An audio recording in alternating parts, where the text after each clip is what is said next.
Estado Nacional.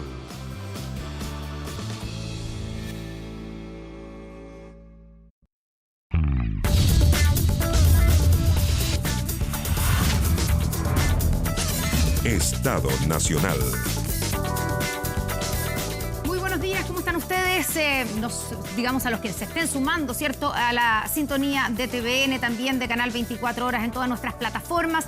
Bienvenidos a este Estado Nacional en este día, domingo 25 de junio, un Estado Nacional especial que estará volcado, por supuesto, a la tragedia, a la catástrofe que ha significado en muchas regiones de nuestro país este sistema frontal, que algunos dicen que es el más duro de los últimos 30 años al menos. Sí, son ya 4 días que no ha cesado entre las lluvias, la preocupación por las temperaturas en las cordilleras, bueno, y lo que ha ocurrido con los ríos, con los cauces de agua en toda la región centro y centro-sur de nuestro país, y dejando una enorme ola de personas afectadas, familias, empiezan a verse ya otras aristas. Pero vamos con Juan Ignacio Atenas, que está en Licantén, ahí en la zona costera del Baule. Juan Ignacio, buenos días. Así como están, muy buenos días. Una situación bastante complicada se ha vivido acá en la zona de Licantén, en esta zona más bien rural. Mira, vamos a ver si alcanzamos a dar no sé si, Francisco, alcanzamos a dar vuelta a la imagen, porque al fondo se ve cómo la gente se está transportando a través de lanchas, de botes, por acá, por esta zona, porque, para que se hagan una idea, ayer el agua llegó, según lo que nos comentaban vecinos de acá del sector, a 1,60 m, 1,70 m de altura. Ha ido bajando con el paso de las horas. De hecho, pudimos ingresar hace un rato a una casa que hasta hace la mañana por lo menos estaba totalmente arriba, el agua estaba muy arriba. Pudimos conversar con ellos, ahora ingresaron obviamente a tratar de seguir trabajando, y nos comentaban de que perdieron prácticamente todo. Lo mismo ocurre con restaurantes, almacenes. Estuvimos hace unos minutos atrás con una pareja que estaba viviendo una tragedia por 3, digamos, porque su casa había quedado inundada. El restaurante en el cual es su sustento, que tenían trabajadores, 3 a 4 trabajadores que tienen que pagar sueldos, que tienen que, obviamente, sus obligaciones, también pagar un arriendo por el local donde está el restaurante, completamente inundado. Según los que nos comentaban, era casi imposible rescatar algo de lo que estaba al interior, y además la mamá del dueño de este restaurante también había sufrido por las inundaciones. Las complicaciones que nos decían algunos vecinos es que, claro, no es primera vez que ocurre una inundación de este tipo acá en el Licantén, pero esta había sido al parecer la más importante de que tienen memoria. Conversábamos con algunas personas que nos comentaban justamente que habían vivido una por ahí por los años 80, pero que no había sido tan importante como lo estaba ocurriendo ahora. No sé si podemos presenciar en las imágenes también la basura que hay, que ha sido una tónica también de distintos puntos en donde han habido justamente estas inundaciones, y la pérdida de infraestructura totalmente. En el fondo, no sé si podemos alcanzar a ver, Francisco, hay un gimnasio que está totalmente inundado, y me atrevo a decir que una de las mejores señales es justamente esta señal de ceda al paso que hay, es que donde se puede llegar a ver hasta dónde llega el agua. En algún momento estuvo a punto de tapar incluso esa señal de ceda al paso, por lo tanto ha sido bastante preocupante. Hace algunas horas también estuvo el general director de Carabineros, porque la comisaría de acá de este sector también está totalmente inundada, la pérdida es total. Hay que tomar en cuenta que cerca del 80% de esta comuna, de este sector de Licantén, está bajo el agua. Solamente la zona donde están los cerros es donde quizás hay menos agua, y ahí las personas no han tenido mayores complicaciones. Nosotros seguimos recorriendo distintos puntos, distintos lugares, para tratar de conocer también más historias de lo que está ocurriendo justamente acá en esta zona de Licantén, muchachos. Sí, claro, aquí el desborde del río Mataquito, ¿cierto?, fue el que ha causado los estragos en gran parte de la ciudad, como tú nos has mostrado durante toda la mañana. Y la pregunta es, ¿hay gente que esté en este sector aislada, o ya la gente, digamos, logró salir de sus casas, los que están rodeados por el agua? El hospital, entiendo yo, que también está afectado por esta inundación. Y el nivel del agua logra bajar ahora que ya al parecer no está lloviendo, ¿cierto? Sí, según lo que hemos podido reportear, la mayoría de la gente fue evacuada acá de la zona, pero también muchos han vuelto a ver cómo están. Obviamente, siempre es difícil salir de los hogares, los locales comerciales tienen mucha inversión, también algunos de ellos, y regresaron a ver cómo estaba la situación. Nos hemos encontrado con varios. La verdad es que baja el agua respecto a lo que nos comentaban que estuvo, por ejemplo, la jornada de ayer, pero sigue estando muy alta. De hecho, la única forma o es entrar como estamos nosotros, que el agua llega hasta casi la rodilla, o en lanchas y botes, que es como comúnmente hemos visto. Uno realmente está parado, por ejemplo, acá en una calle y ve que pasa una lancha, que pasa un bote, que lo están utilizando algunas personas justamente de Iloca. Nos comentaban que habían prestado estos botes, y también personal de carabineros y de bomberos que se está trasladando de esa manera. La lluvia no para, si bien en este momento es un poco más finita, es como una llovizna quizás, pero moja bastante, y se ha mantenido así por lo menos durante toda la mañana. Fue un lapsus de 15, 20 minutos que no llovió, pero rápidamente regresó la lluvia hasta este sector, que claro, hay bastante preocupación. Los vecinos, algunos se están quedando donde familiares que viven en los entornos. Tengo entendido que también hay varios albergues que están disponibles para las personas que justamente fueron evacuadas de esta zona acá de Licantén. Pero la imagen es impactante, o sea, nos tocó ver la imagen en la jornada de ayer, pero llegar acá y verlo en persona obviamente es mucho más impactante. El llamado también que están haciendo las autoridades es a no acercarse a este sector. Para que se hagan una idea, nosotros nos demoramos durante la jornada que viajamos de Santiago hasta acá 8 horas, en un viaje que comúnmente es de 3 horas, porque la mayoría, sí, exacto, 8 horas, la mayoría de los puntos de los puentes están cortados. Intentamos ingresar por Curicó, por San Rafael, por Villa Prats, y todo estaba cortado. La vuelta que tuvimos que dar fue a través de un cerro, que Cerro El Parrón, si no me equivoco era el nombre. Llegamos hasta Gualañe. Desde Gualañe tomamos otro cerro que nos llevó por la zona alta para bajar luego por Bichuquén y llegar hasta acá, hasta Licantén, donde nos encontramos ahora. Pero fueron 8 horas anoche, y por lo menos desde Gualañe, que está a 15 minutos, Gualañé, perdón. Sí. A 15 minutos nos demoramos 1 hora, hora y media, aproximado. Bueno, ahí José Ignacio Atenas, en la zona del Maule, cerca de la costa, no es exactamente costa Licantén, está en la zona de Iloca, a la altura, si usted tiene más referencias de carretera, de Molina o Curicó, entre esa ruta 5 y la costa, ahí está Licantén, una de las zonas probablemente más icónicas del drama que están viviendo tantos chilenos y chilenas en estos 4 días. Vamos a volver contigo, José Ignacio, ¿te parece? Pero ahora nos cambiamos a otro lugar. Exactamente, nos vamos a otra de las zonas más afectadas, Coltauco, en la región de O'Higgins, hasta donde va a llegar en los próximos minutos. A las 12 del día está agendada la visita del presidente Gabriel Boric. Ahí ha estado, ¿cierto?, Juan Carlos Alarcón. Juan Carlos, ¿cómo estás? Muy buenos días. Sí, hola, buenos días para ambos. Estaba viendo con el alcalde aquí las imágenes del dron de los campos, y es devastador el panorama. Sí. Yo me atrevería a decir, alcalde Félix Sánchez, alcalde de Coltauco, acompáñenos en Estado Nacional, que la cosecha se va a perder prácticamente toda, ¿no? Sí, las cosechas, la hortaliza, la gente que tiene sus terrenos por al lado del río Cachapual, la ribera, y también cerca entre Coltauco Centro y ahí, obviamente que se perjudica, así que para el otro ladito, alcalde. La verdad es que es un tema que va a complicar. Nosotros ayer se lo planteamos al ministro de Agricultura, donde vamos a necesitar ayuda, y también para nuestros ganaderos que acá de la comuna de Coltauco, familias que han perdido sus animales, sus vacunos.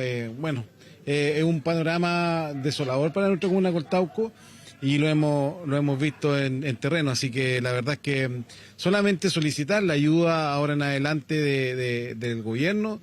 Yo quiero agradecer enormemente a los privados que han estado desde el primer día, a los funcionarios municipales, a todos los que han estado aportando desde el día jueves que comenzamos con este trabajo. Nosotros el día viernes solicitamos la zona de catástrofe para nuestra comuna de Coltauco, la dieron gracias a Dios, y con eso tenemos los recursos para que venga las Fuerzas Armadas, para que esté bombero, para que estén todos acá disponibles para trabajar y ayudar a nuestra comunidad. Bueno, atrás se está armando el podio donde hablará el presidente. Nosotros estamos en este sector restringido porque les quiero contar que estamos en un albergue, por lo tanto queremos estar en un rinconcito bien apartado para resguardar los derechos de las personas que también están en el albergue, su intimidad, ¿cierto? Les puedo contar que hay niños, hay familia, hay un lugar para comer, otro lugar para que se distraigan los niños, un lugar para las mascotas donde se les está dando alimentación, hay otro lugar donde se están recibiendo pañales, por ejemplo. ¿Cuántos albergados, alcalde, tenemos aquí en el Liceo Politécnico? Acá tenemos alrededor de 75 personas, en total tenemos 350 personas albergadas, me mandaron el último reporte, esto porque se van yendo también a casas de familiares, se van organizando y alrededor hemos contado de 500 personas que están en distintos sectores. Lo que también mencionar de que la gente también aún siguen en sus casas algunas, porque no quieren dejarla, porque quieren estar presentes, quieren cuidar sus viviendas, sus pertenencias. Así que también ha sido un tema, nosotros obligamos y les dimos que tenían que salir de sus viviendas, gracias a Dios no tenemos personas fallecidas, así que estamos en ese trabajo para poder ir aportando y para poder ir dando solución a la gente. Sabemos que está intranquila, que están ahí esperando la ayuda, nosotros estamos haciendo todo lo posible y gracias a Dios nos ha ido bien hasta el momento. Compartamos el diálogo con Sí. nuestro conductor, ahí compartimos el retorno. Hola, alcalde. Te escuchamos, Connie. Alcalde, muy buenos días. Muy buenos Hola, días. buenos días, ¿cómo están? Bien, pues preocupados, Bien. por supuesto, por lo que está ocurriendo ahí en Coltauco, en otras zonas también de la región de O'Higgins. Y ahora que va a llegar el presidente, ¿qué es lo que le van a pedir al presidente? ¿Qué es lo que la necesidad más urgente que tienen? ¿Es sacar el agua? ¿Es la emergencia agrícola que van a tener? ¿Son las personas que quedaron sin casa? ¿Cuál es la emergencia de este momento? Bueno, lo primero que vamos a solicitar al presidente de la República es un trabajo que se tiene que realizar y que se tendría que haber realizado con mucha anticipación. Nosotros también como municipio lo solicitamos cuando llegamos a esta administración municipal, que es la contención y el manejo de toda la ribera del Cachapoal. Nosotros hemos trabajado con las secciones, con las distintas secciones que están a cargo y obviamente ese era un problema, es un problema que no es general y en realidad hay que hacerlo. Sé que es una inversión gigantesca, pero el trabajo, recién hace un momento me estaban comentando también que había un proyecto de la carretera que iban a pedir financiamiento de la carretera de la fruta que pasara por el río Cachapoal. Yo creo que esa variable hay que considerarla porque si no vamos a quedar cortados también a nivel regional. Este es un trabajo que se tiene que pensar a futuro, las implicancias también del trabajo del Cachapoal en su totalidad, de las represas, si se tienen que hacer, no se tienen que hacer. Recordemos que por ejemplo, ayer cuando tuvimos un problema fue porque se abrieron también las compuertas en Codelco arriba, entonces es todo un trabajo que tampoco le estamos echando la culpa, sino que también hay que proteger todos los sectores, Colbún también, entonces esto es lo que en realidad va afectando, lo que va preocupando y obviamente ese es uno de los planteamientos. Segundo, que lleguen los recursos porque nosotros tomamos la decisión como municipio, como ustedes bien saben, y ustedes también nos han cubierto, en la fiesta de las vendimias y del 18 de septiembre es una de las mejores acá en la región. Yo ya dije que se suspenden porque todos los recursos se tienen que ir enfocados a la reconstrucción de nuestra comuna de Coltauco. Y espero que el gobierno en ese sentido también nos apoye como comuna de Coltauco a reconstruir las viviendas de la gente, a estar presente, a que tenemos que reconstruir la H30 en su totalidad, la carretera que nos une, porque tenemos ya problemas de socavones.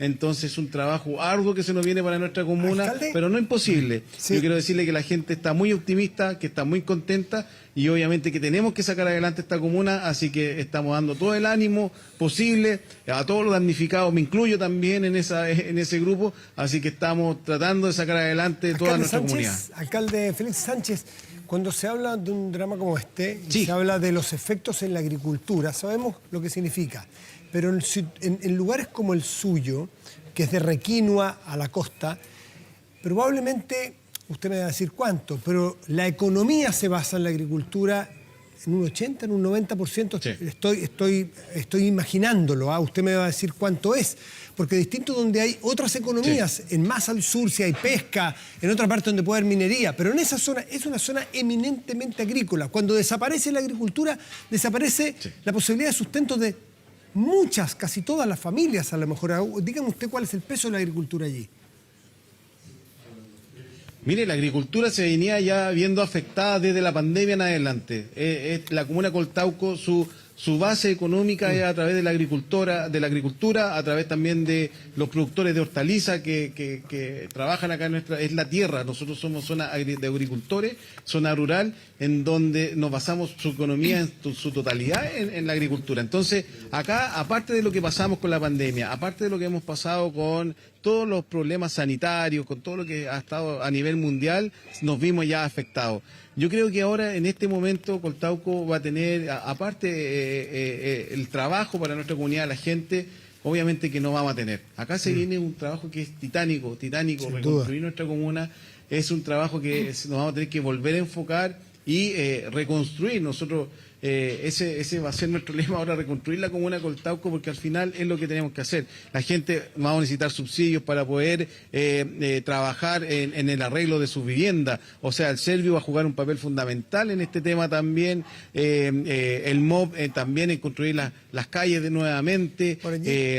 Toda la seremía, el Ministerio de Salud, que tuve la ministra estaba también muy preocupada. Nosotros fuimos elegidos también una de las comunas de la universalización dentro de las 7 a nivel nacional, y eso también se ha enfocado en un trabajo, pero ahora tenemos que cambiar todo nuestro enfoque en la reconstrucción. Sin duda. Obviamente que la agricultura y la gente, la familia se va a ver afectada. Nosotros por eso solicitamos que aquí hay que hacer un plan de gobierno, trabajarlo en conjunto. Nosotros, yo como alcalde, como municipio autónomo, pero eso no quiere decir que tenemos que trabajar en conjunto. Yo ese llamado a menos burocracia, más trabajo en terreno y estar ahí presente. Sí, y ahí, bueno, ustedes van a tener la suerte de contar con la presencia del presidente Boric un rato más, donde van a poder plantearle las inquietudes de primera fuente. Alcalde Félix Sánchez, alcalde de Coltauco, muchísimas gracias por atendernos esta mañana. Y estamos en contacto permanente, obviamente, con Juan Carlos Alarcón, ahí desde la región de O'Higgins. Juan Carlos, volvemos contigo en cualquier momento, pero ahora nos vamos un poquito más al sur, a la región del Biobío, otra de las regiones afectadas, concretamente al Salto del Laja. Aquí hemos visto imágenes impactantes del desborde, ¿cierto? Al día de ayer, que tiene afectados a varios sectores de la región. Ahí está Oscar Jara. Oscar, ¿cómo está la situación a esta hora del Salto del Laja? Buenos días.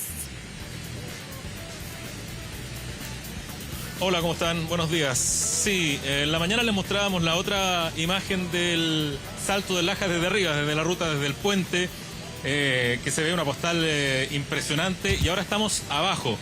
Estamos, ustedes pueden ver, estamos mucho más cerca de el Salto, pero además estamos en un sector que ayer estaba cubierto por el río.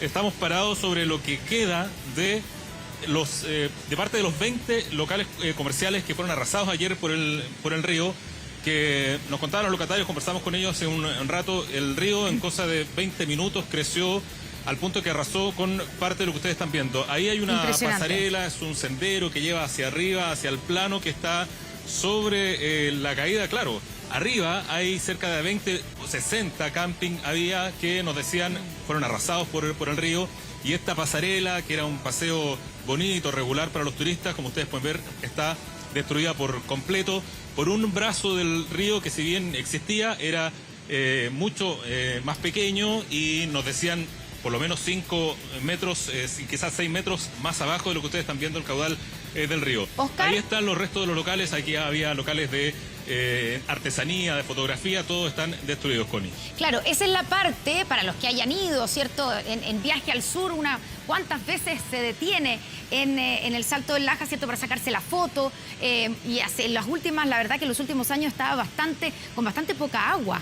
Y esa es la zona donde uno pasa caminando y en camino, digamos, rumbo hacia arriba, ¿cierto?, hacia el Salto propiamente tal. Y eso es una zona que está normalmente abierta a público, donde la gente pasa, donde la gente se saca fotos, compra algo. Todo eso está arrasado. Así es, exactamente. Sí, es un sendero que se recorre con absoluta normalidad y tranquilidad y seguridad.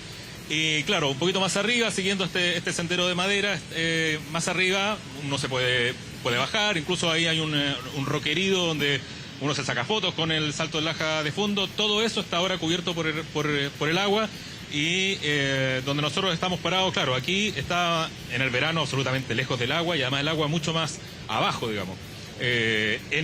Y donde estamos nosotros ahora en este minuto también estuvo cubierto por el río. subió por lo menos 5 o 6 metros más de lo que tiene ahora el sábado en la mañana y arrasó con toda esta zona que estamos viendo ahora. Aquí Mauricio va a girar hacia la derecha y ustedes ven, todavía están los locatarios tratando. Sí.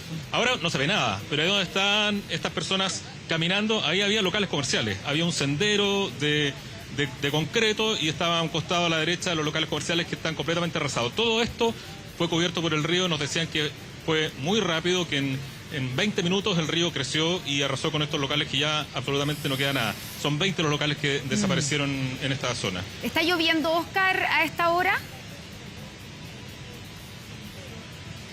Muy poquito. Durante toda la mañana ha llovido bastante poco. Ha sido constante, pero una lluvia muy tenue. No... Y además, curiosamente, hemos tenido una temperatura bastante agradable. Cuando nosotros llegamos en la mañana acá, había entre 13 y 14 grados. Y además está lloviendo muy poco.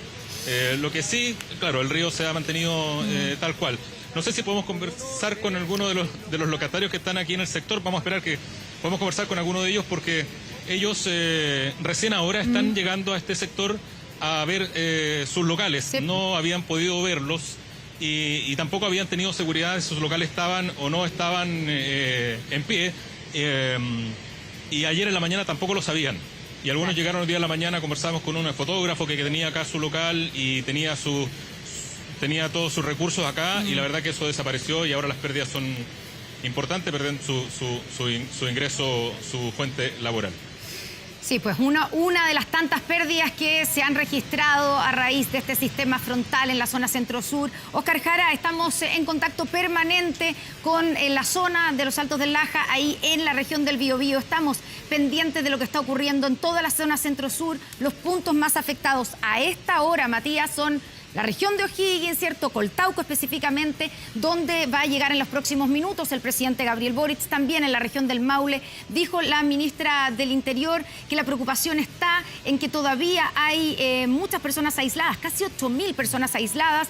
Hay rescates que son más urgentes que otros. Una persona, por ejemplo, adulto mayor con capacidades limitadas, que está tratando de ser rescatado. Todo eso se va a realizar durante el día de hoy y nosotros estaremos dando cuenta de eso. Continuamos con nuestro panel político de debate ahí contigo, Matías.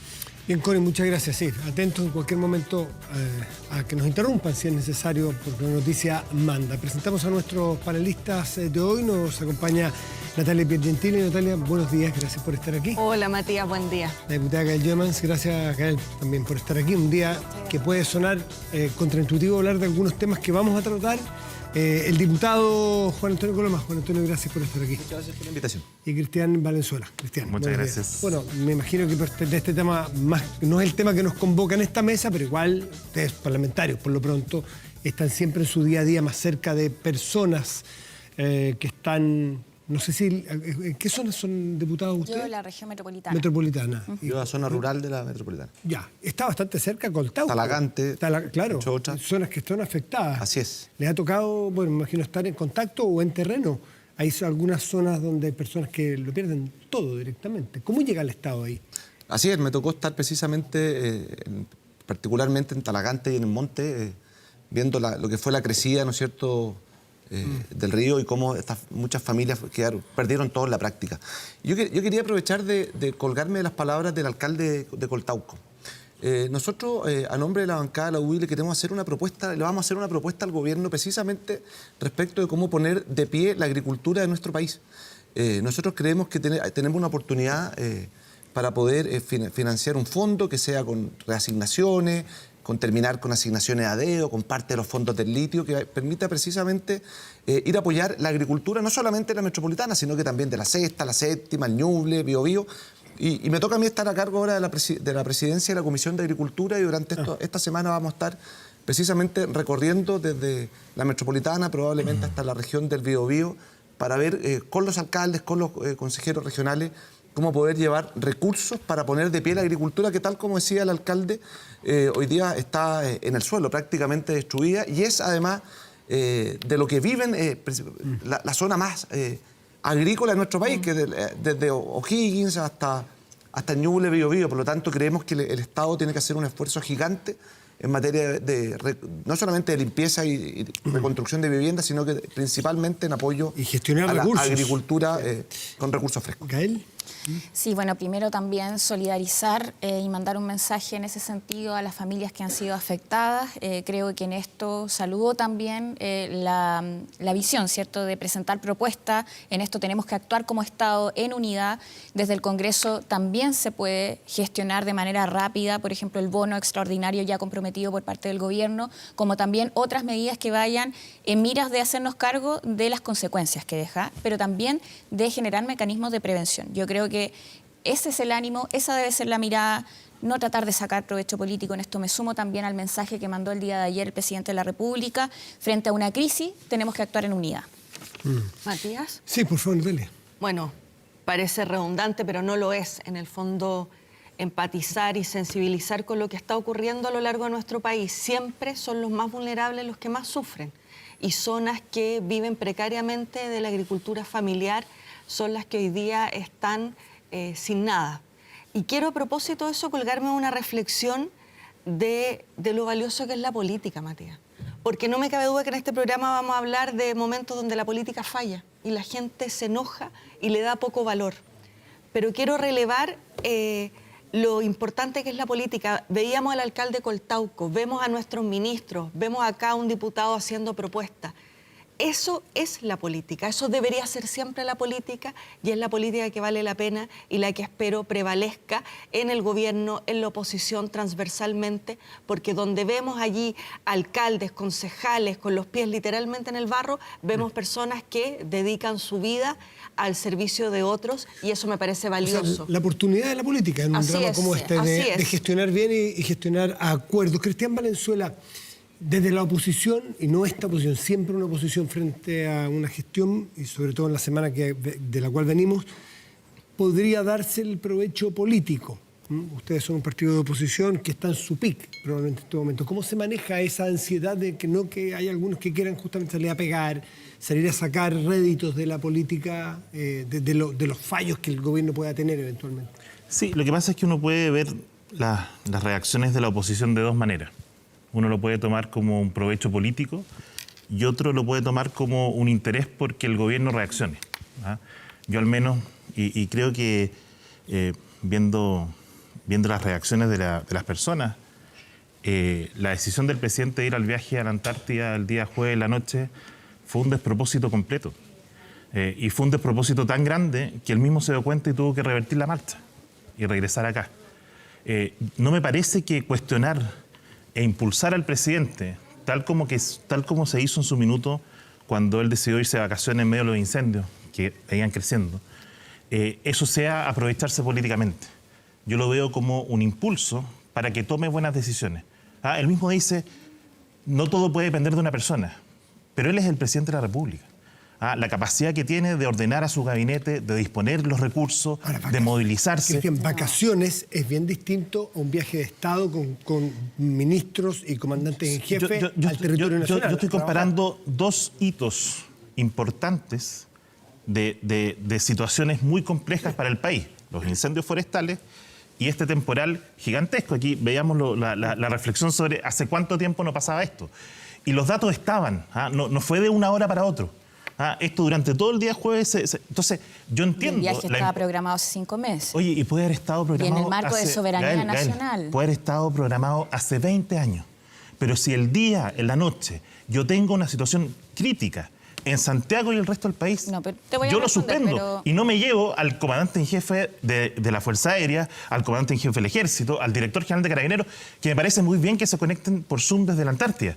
Pero lo que se necesitaba en ese minuto, y la situación sobrepasó eso. Entonces, no es una crítica para pegarle al presidente en el suelo, es para decirle, presidente, vuelva. Y volvió.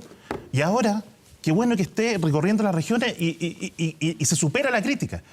El cuestionamiento, ellos tendrán que hablar después con sus asesores si fue la mejor decisión o no. ¿Pudo haberlo cancelado? Pudo haberlo cancelado. ¿Él? No, yo en esto primero creo que es importante decir que desde el primer momento el gobierno estaba desplegado con todos sus ministros.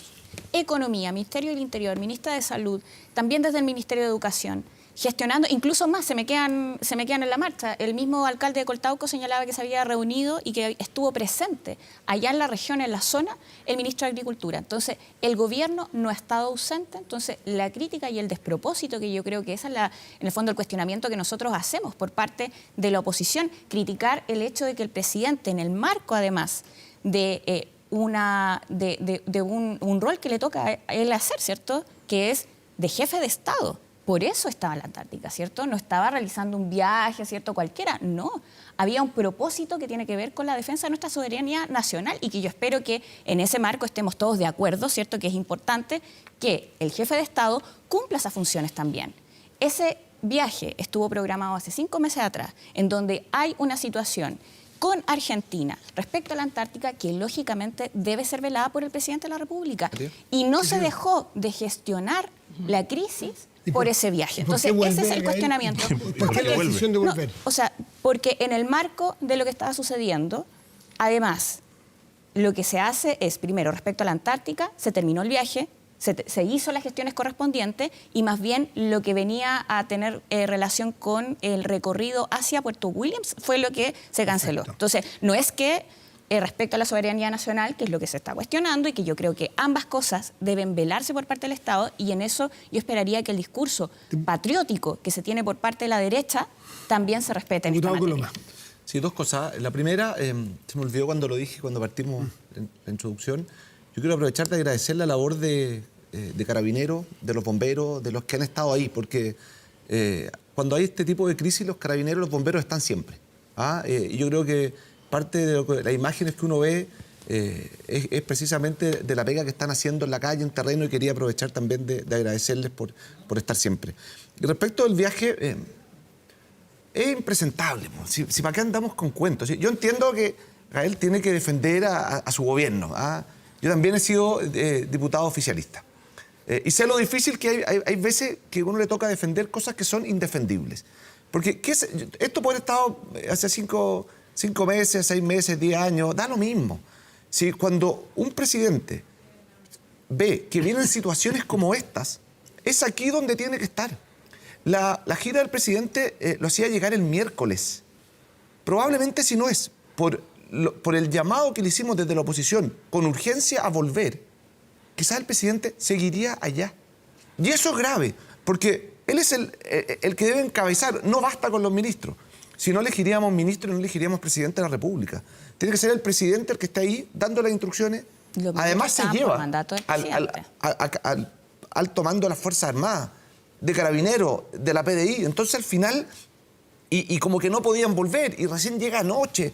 Entonces, mire, yo sé que esto para muchos es como la forma de intentar zafar de la responsabilidad, acusar de que aquí hay aprovechamiento político. Lo hizo el mismo presidente ayer. Pero aquí lo que hay, de mi juicio, es una irresponsabilidad del presidente de haber partido un viaje que nunca debió haber partido, para volverse apurado, para volverse... No, la verdad es que no me parece importante haber estado en la Antártica en este momento, con este nivel de inundaciones, con este nivel de precariedad, cayéndose los puentes, con gente inundada, con gente muerta. No me parece que era el momento del presidente de viajar. No me parece. ¿Gestionar nada? No me parece. ¿No se dejó de gestionar nada? ¿No hubo ausencia por parte del gobierno? Bueno, a pesar del viaje. Esa es una afirmación tuya, Gael, pero la gente, yo creo que tiene una opinión distinta. El mismo alcalde de Coltauco decía que ahora agradece el estado de catástrofe el día sábado y todo eso, pero que al principio tuvo que valerse con las pruebas. ¿Natalia? Bueno, yo en esto creo que frente a esta emergencia lo importante es que el Estado funcione. Y ya lo decía ayer el subsecretario Monsalve, aquí hemos tenido una ministra del Interior dando cuenta cada 1 hora de los hechos, haciéndose lo que hay que hacer, levantando la ficha de emergencia, levantando la ficha de emergencia productiva, que va a propósito a todos aquellos que han visto mermada su actividad económica. Entonces, cuando el Estado está presente con ministros del más alto nivel en terreno, a mí me parece que eso es lo que hay que cautelar. A las personas no les importa quién los va a evacuar. Lo que les importa es que los evacúen, que les den una respuesta, que los albergues estén disponibles y que además tengan la certeza que van a tener un bono o un apoyo del Estado. Y en eso, en esta emergencia, se ha estado a la altura. Perfecto. A ver, vamos a entrar en el otro tema, con el riesgo de interrumpirlo en la mitad, porque estamos en contacto probablemente pronto con delegado presidencial. Nos vamos ahora, de hecho. Es mejor así, luego le dedicamos tiempo al tema de la semana, ¿no? El tema que afecta a RD, sin duda. Connie, por favor, adelante. Sí, vamos precisamente a tomar contacto con el delegado presidencial en la región del Maule, Humberto Aquebeque. Delegado, ¿cómo está? Muy buenos días todavía. Muy buenos días, Constanza. Bueno, y a todos los panelistas que se encuentran en el Estado Nacional. Muchas gracias. Estamos pendientes y estamos preocupados, obviamente, de lo que está ocurriendo en su región, que es una de las regiones más afectadas. ¿Nos puede decir hasta ahora cuál es el balance que tiene ahí en el Maule? Licantén, hemos estado ahí, ¿cierto? Eso es probablemente el sector más afectado, pero el balance que tiene de las personas damnificadas, de casas inundadas o destruidas, y si usted tiene gente aislada también. Bueno, Constanza, el balance, los datos son muy altos, entonces lo que yo preferiría ir hablando de los puntos más riesgosos, porque por también supuesto. nos permite comunicar, si me permites, a esos mismos sectores cuáles son las gestiones que se están realizando. Ya, ¿cuáles son esos Principalmente sectores? en la provincia de Linares tenemos el sector del borde del embalse Ancoa, donde estamos generando evacuaciones. En este minuto se está trabajando con 4 helicópteros FACH que se gestionaron a través de los COBRIs nacionales, de la ministra del Interior, Carolina Toá, y el Estado Mayor conjunto. Esos 4 helicópteros de rescate están trabajando en ese sector. Además tenemos 2 helicópteros de carabineros que están también generando distintos salvatajes, pudiendo llevar víveres en distintos sectores, principalmente también asociados a este lugar, que es la ribera del embalse Ancoa, donde hemos tenido la mayor afectación, porque también un dato técnico, ese es un embalse que no tiene compuerta, que tiene válvula. Por lo tanto, Entonces, no se puede hacer descarga como se ha hecho en Colbún y en Rapel. Claro, no tiene descarga programada, sino que es de vertimiento. Si sube 1000, descarga 1000.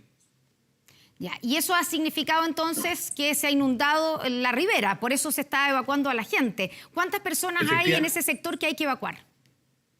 Bueno, el catastro inicial que realizamos, por eso también tuvimos que generar un COBRIS de carácter provincial, encargado por nuestra delegada presidencial provincial, Priscila González, que generó la determinación de los encargados de emergencia del municipio. Hablaban de cerca de 1000 personas que debiesen ser evacuadas en ese sector.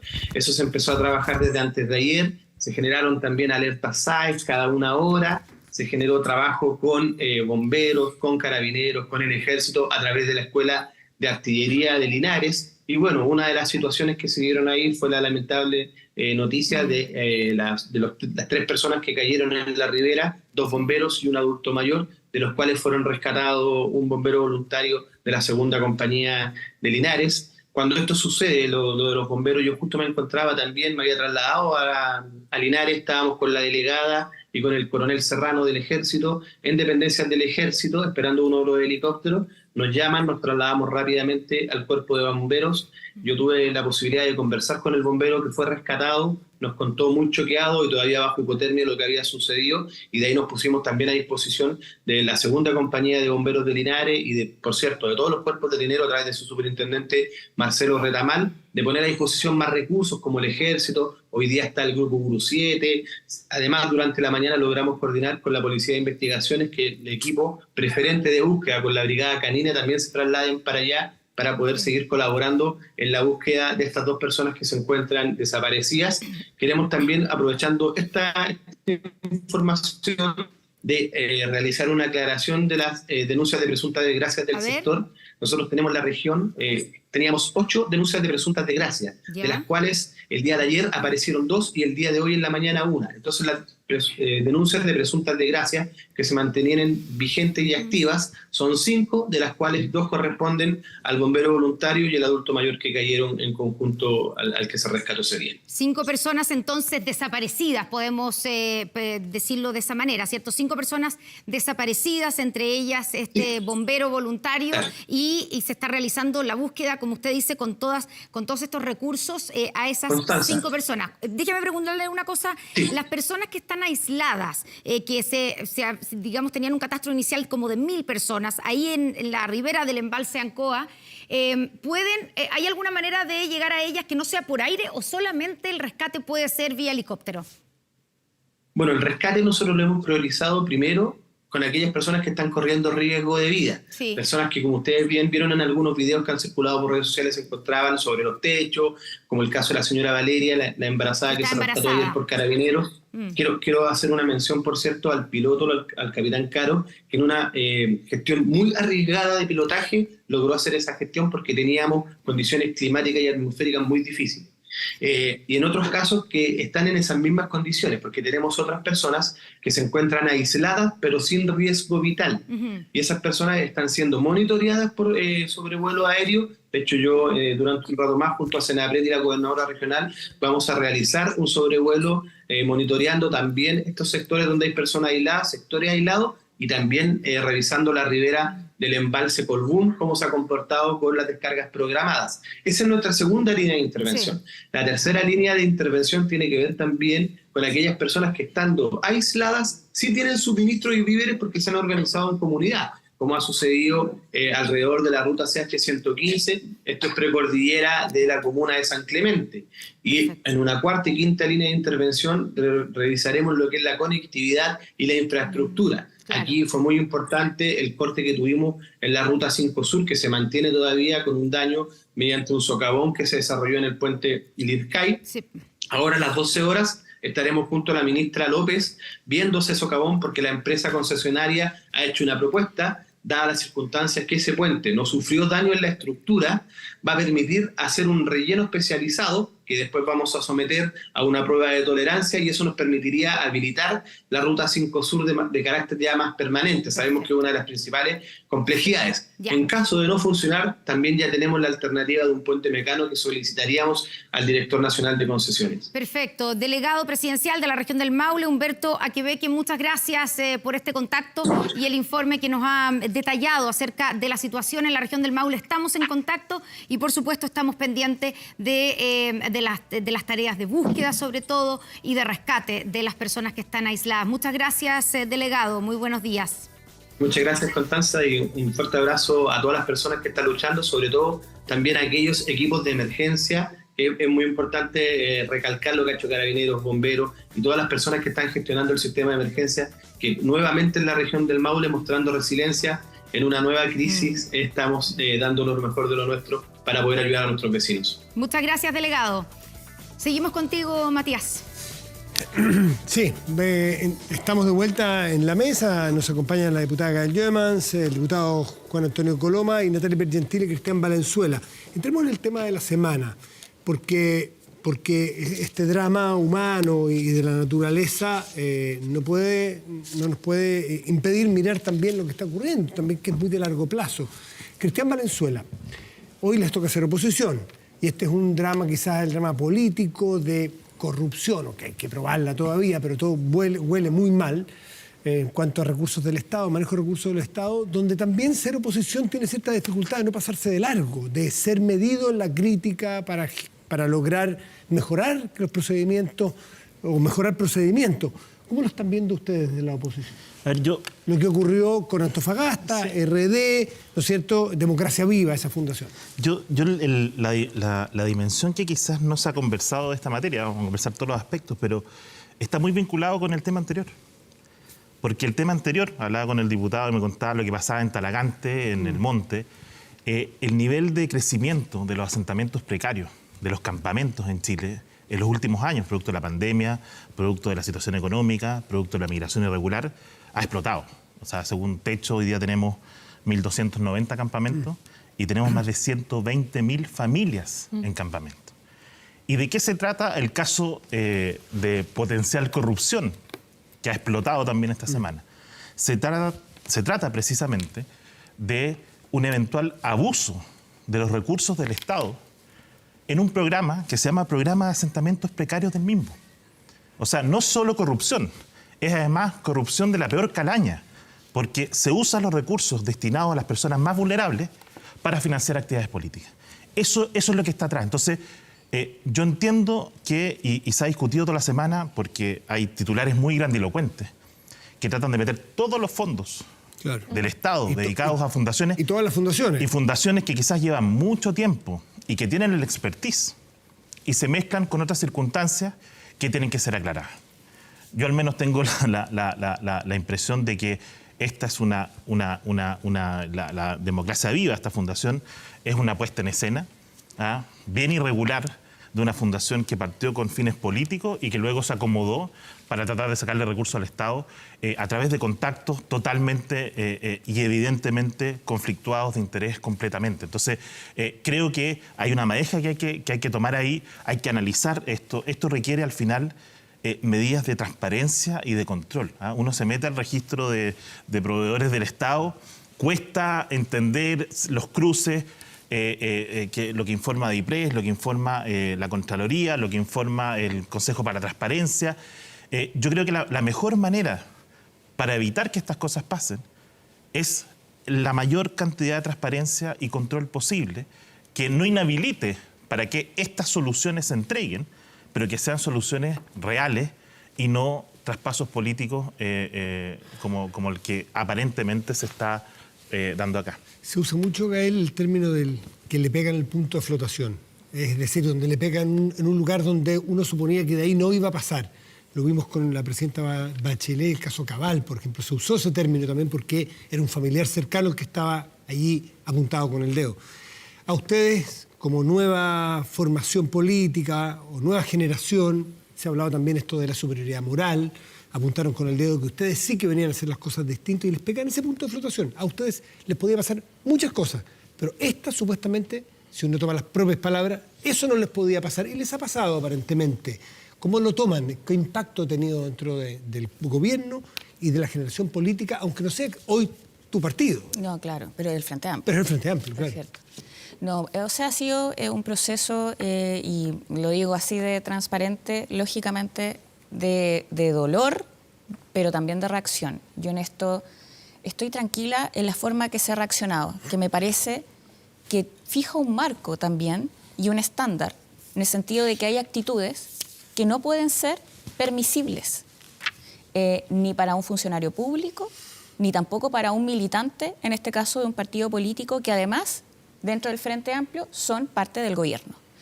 Y lo tajante se ha sido por parte de Revolución Democrática, en las acciones que se han tomado.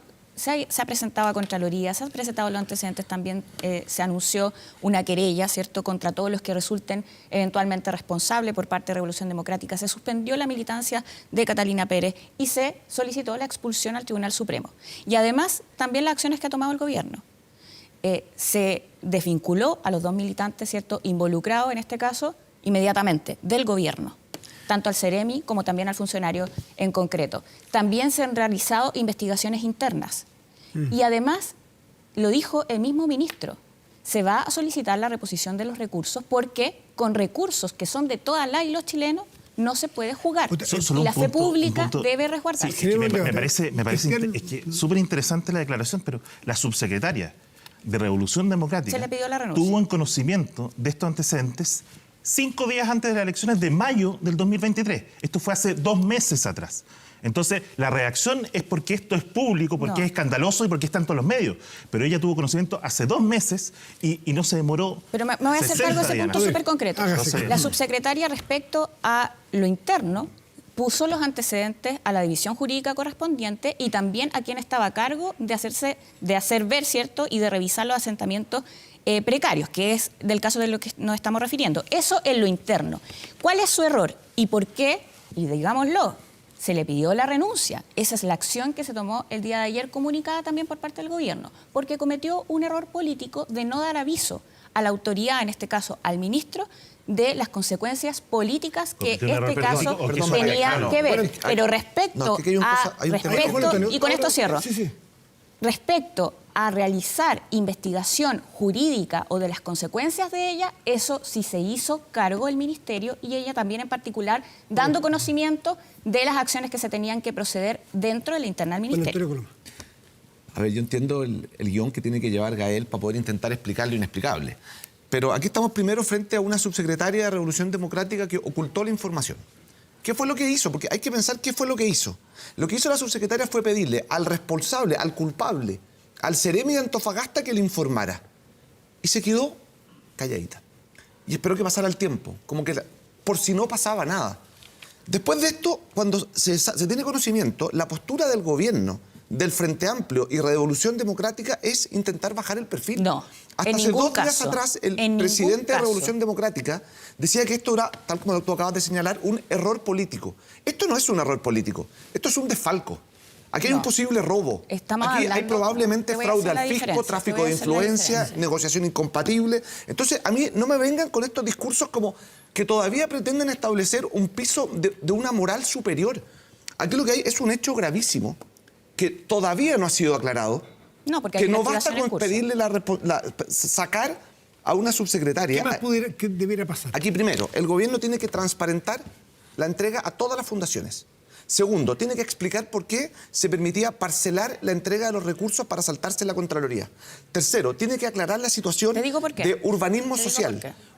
Que es otra fundación que opera en el Maule, y en otras regiones. Biobío. Sí, en otras regiones. Nuevamente, Y en los lagos. Nuevamente, donde el Ceremi y la delegada presidencial son de Revolución Democrática, con un modus operandi muy similar. Transferencias más chicas, que no pasan por Contraloría. Entonces, aquí si se quiere solucionar, esto es transparencia. Entonces, no me vengan con el error político. No. Esto no Pero es un error te voy a- político. voy a hacer- Probablemente criterio. hay temas Sí. legales. Y quiero aclarar lo último, Matías.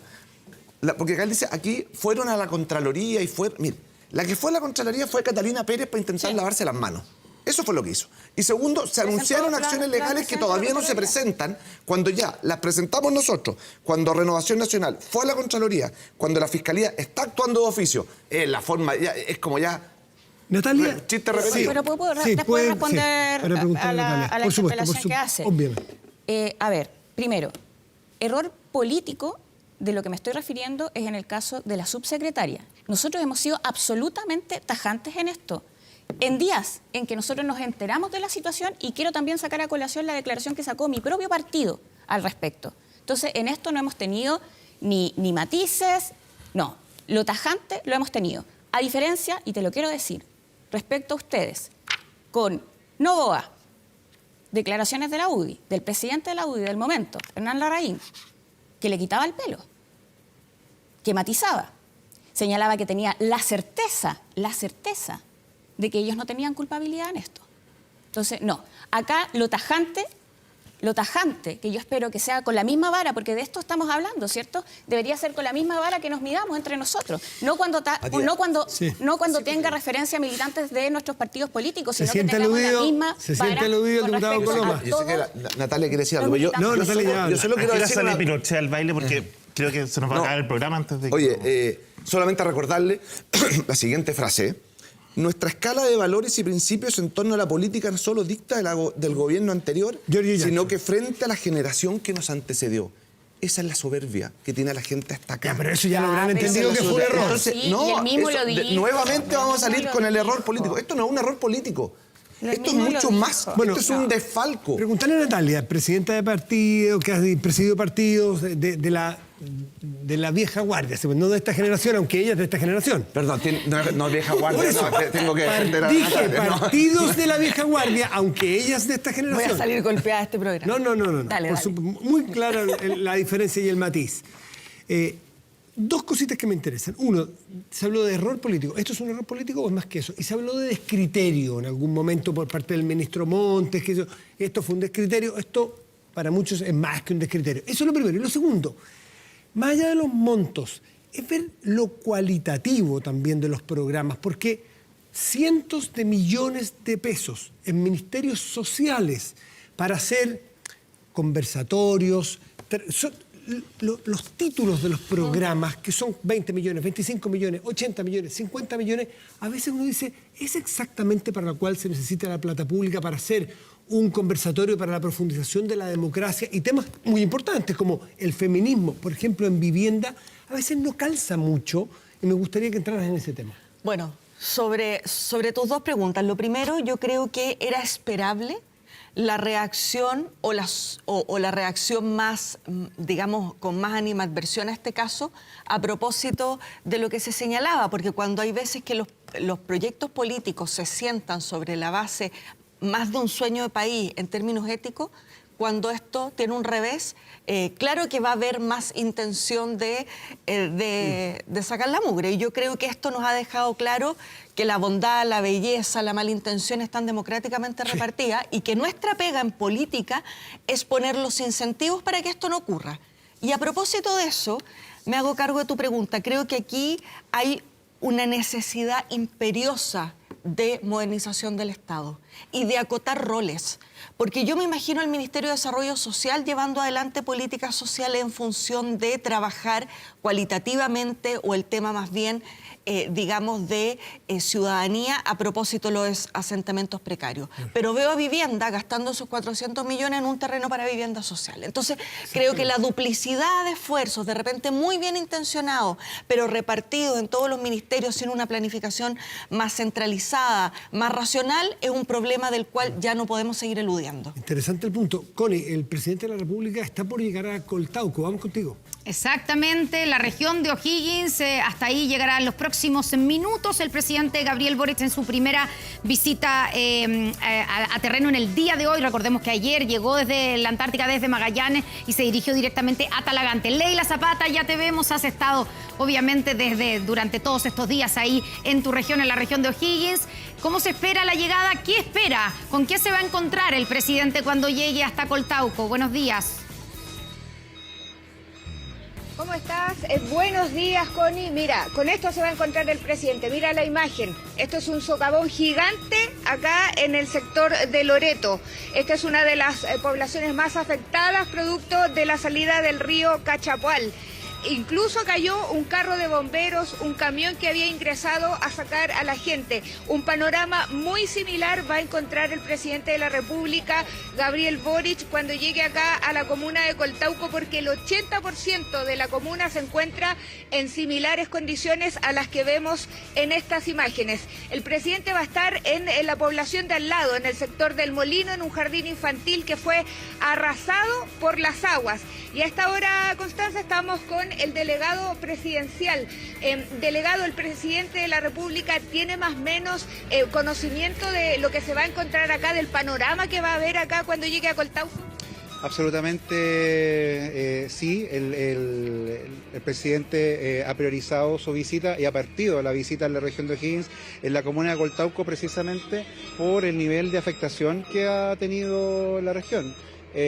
Por lo mismo, el panorama, ustedes lo han visto, no es lo mismo el dato estadístico que verlo en persona. Yo lo vi el mismo viernes en la noche, 1 de la mañana estuve acá y la verdad el agua era desolador. La verdad es que, si bien es cierto, todos esperábamos una crecida importante de los ríos. La verdad es que siempre la historia de nuestros 3 ríos más importantes de la región, el Cachapoal, el Río Claro y el Tinguiririca, siempre se han desbordado en los mismos lugares. La verdad es que esto estaba fuera de todo pronóstico. La crecida del río Cachapoal fue importante. El producto también de esta lluvia, de este frente cálido. Nos vamos a correr. Nos vamos a correr un poquito porque están trabajando acá con esta maquinaria. Delegado, consultarle, acá hay una situación ahora que viene, una situación sanitaria importante, porque esta agua está mezclada con aguas servidas, producto de esta planta de tratamiento de aguas servidas de Doñihue. ¿Está pensando en hacer algún operativo para vacunar a las personas? No tenemos certeza de que el agua, estamos bastante lejos de Doñihue, no tenemos certeza de que esta agua esté contaminada. Pero con todo está absolutamente contemplado los operativos en conjunto con la autoridad sanitaria y el servicio de salud. Vamos a dejar ahí por unos segundos lo que está ocurriendo en Coltauco. Vamos a las declaraciones con la ministra de Obras Públicas. Se está haciendo declaraciones, escuchemos. Está en principio sin afectación, por lo tanto es posible, hay una evaluación final que hacer por especialistas, pero es posible, muy posible, que pueda ser habilitado mañana el puente poniente en ambos sentidos. Si va a ser con o sin restricción de carga es algo que se tiene que determinar, pero va a haber habilitación de tránsito del puente poniente. Y respecto de que fue donde se produjo el socavón, Puente Lircay, sí, donde se produjo el socavón, están ya, si ustedes pueden ver, con las máquinas en el proceso de rellenado para posteriormente instalar una capa asfáltica, vale decir, reponer el puente, y eso puede tomar 2 semanas, máximo 3. Esas son las estimaciones que tenemos. Voy a hacer una punto de atención. Los especialistas primero tienen que confirmar que los estribos del puente, ese que está ahí, en particular el estribo, la pata, está sano. Y si eso procede, entonces se cumpliría en los tiempos de 2 semanas, máximo 3, volver a este puente que esté rehabilitado. ¿Ministra, la conectividad entonces sería por la pista poniente? Así es. ¿Esta cuándo podría ser? Mañana. Mañana en ambos sentidos. De momento no se presentaría ningún riesgo de que el puente poniente se pueda ver afectado por este socavón. Ha bajado tanto el caudal, más de 2 metros ha bajado el caudal, y además hubo otro elemento que fue la caída y el impacto que tuvo la caída del puente ferroviario que nos golpeó, pero eso ya no debería volver a repetirse, esperamos. No le puedo decir una hora, lo vamos a confirmar después con los con la concesionaria. Aparte de eso, déjeme hacer... Mañana se va a resolver si va a ser con restricción de carga o sin restricción de carga, ¿ya? Pero sí va a haber reposición de tránsito, al menos para vehículos livianos, ¿ya? Otras afectaciones en la región no hay, más hacia el sur, hacia Ñuble, hay un pedazo ahí que está inundado, y me informan también en el sector del Laja que hay una afectación en la ruta 5. Hay uno... ¿En este minuto la posibilidad también de efectuar algún tipo de restricción de tránsito allí o no, derechamente? Estamos monitoreando todos los puentes en esta región. Hay alrededor de 700 puentes, algunos principales como estos en la ruta 5 y otros secundarios, algunos de madera, en fin, hay muchos. Y nuestros equipos de vialidad están recorriendo y visitando todos los puentes que tienen distintos tipos de afectación. El puente Chupayar tuvo afectación total, ese se lo llevó exactamente en la precordillera de Linares, y también tenemos registro de 11 puentes más que están con algún grado de afectación, en todo caso todos ellos señalizados o suspendido el tránsito. Para resolver qué hacer con esos puentes necesitamos esperar que baje el agua y poder examinarlo. Estamos también con, estoy haciendo un reporte general, espérame un poquitito. Estamos también con 58, 60 cortes dentro de las rutas que hay en la región. Ya esta región tiene 7.000 kilómetros de caminos y tenemos 60 puntos interrumpidos. El más significativo es la ruta Pehuenche, que está interrumpido en varias partes y por lo tanto está completamente suspendido. Están los equipos de vialidad trabajando ahí, pero son muchos cortes a lo largo de toda la ruta. Y hay otras rutas que después les podemos dejar una minuta con la descripción de los distintos estados en que están. La ruta que atraviesa Rauco, Gualañé y Licantén también está interrumpida en varios sectores. Otro ámbito que me parece importante destacar tiene que ver con el servicio de agua potable a la población. Y aquí hay dos cosas en las zonas urbanas, excepto naturalmente en la comuna de Gualañé, Licantén, ni que decir. El servicio de agua potable está suspendido, las instalaciones de la empresa sanitaria se inundaron y quedaron inhabilitadas. En Constitución hubo un problema también, pero ya está resuelto. Sí, se está restableciendo. Restableciéndose o restablecido ya, no sabemos exactamente. Estamos con el 100%. Y donde tenemos más afectación, alrededor de... son 9.000 arranques, esos son unas 30.000 personas, es en 16 servicios sanitarios rurales, comités de agua potable rural, donde han habido distintas afectaciones, ya sea de pérdida de infraestructura, de daño de infraestructura, de inundación de los pozos, en fin, diversas cosas que mantienen a los servicios con el agua a los hogares suspendidos. Finalmente me quiero referir a la situación de los embalses.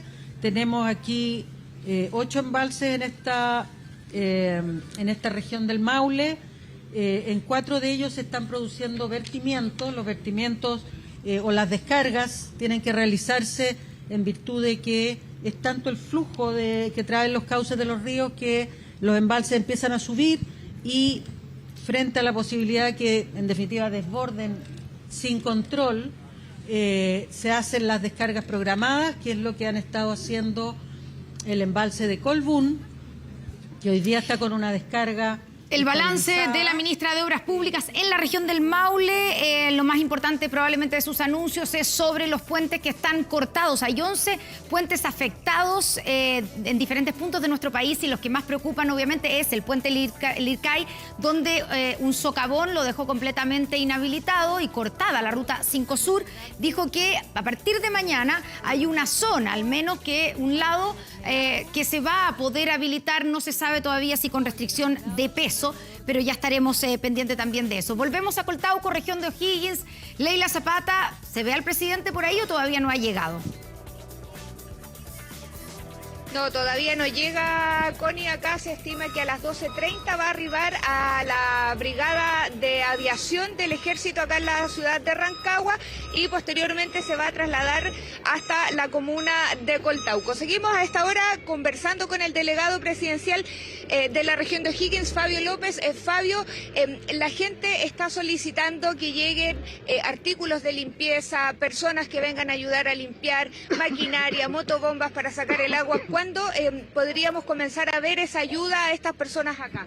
Bueno, todas estas coordinaciones se hacen a través de Senapred, es parte de su función, por lo tanto el municipio tiene que hacer las coordinaciones, todos los municipios tienen que hacer las coordinaciones respectivas con Senapred a través de sus comunales de emergencia. Por cierto, se necesita mucha ayuda acá, aparte de motobombas, artículos de aseo, esos collones metálicos, ¿no es cierto?, para poder sacar el barro. Y como estamos antes de salir del aire, es importante acá que terminada esta fase de emergencia, que la estaríamos dando entre comillas por superada, es importante también que hoy día viene una fase digamos, de tratar de volver a la normalidad, entre comillas, para poder ir ayudando a las personas en lo que se viene. Aquí hay importante infraestructura que hay que recuperar. Ustedes están viendo que aquí hay un socavón, hay que entrar en eso. Perfecto. Ahí estaban, Connie, las palabras del delegado presidencial de la región de O'Higgins, Fabio López, respecto a lo que se viene ahora después de ya ha bajado el nivel del agua acá en Coltauco. Se están viendo los efectos precisamente de estas inundaciones. La imagen que muestra Rodrigo González a esta hora es elocuente de el nivel de afectación, no tan solo en las viviendas, también en la infraestructura pública acá en la comuna de Coltauco, que como ya hemos dicho anteriormente, incluso lo ha señalado el alcalde, el 80% de la comuna resultó afectada por esta inundación que no se veía hace 30 años acá en la comuna de Coltauco.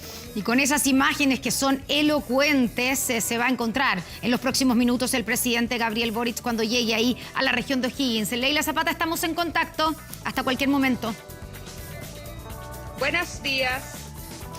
Buenas tardes ya, son las 12 del día, se nos ha pasado toda la mañana, por supuesto. Volvemos contigo, Matías, a nuestra mesa de debate.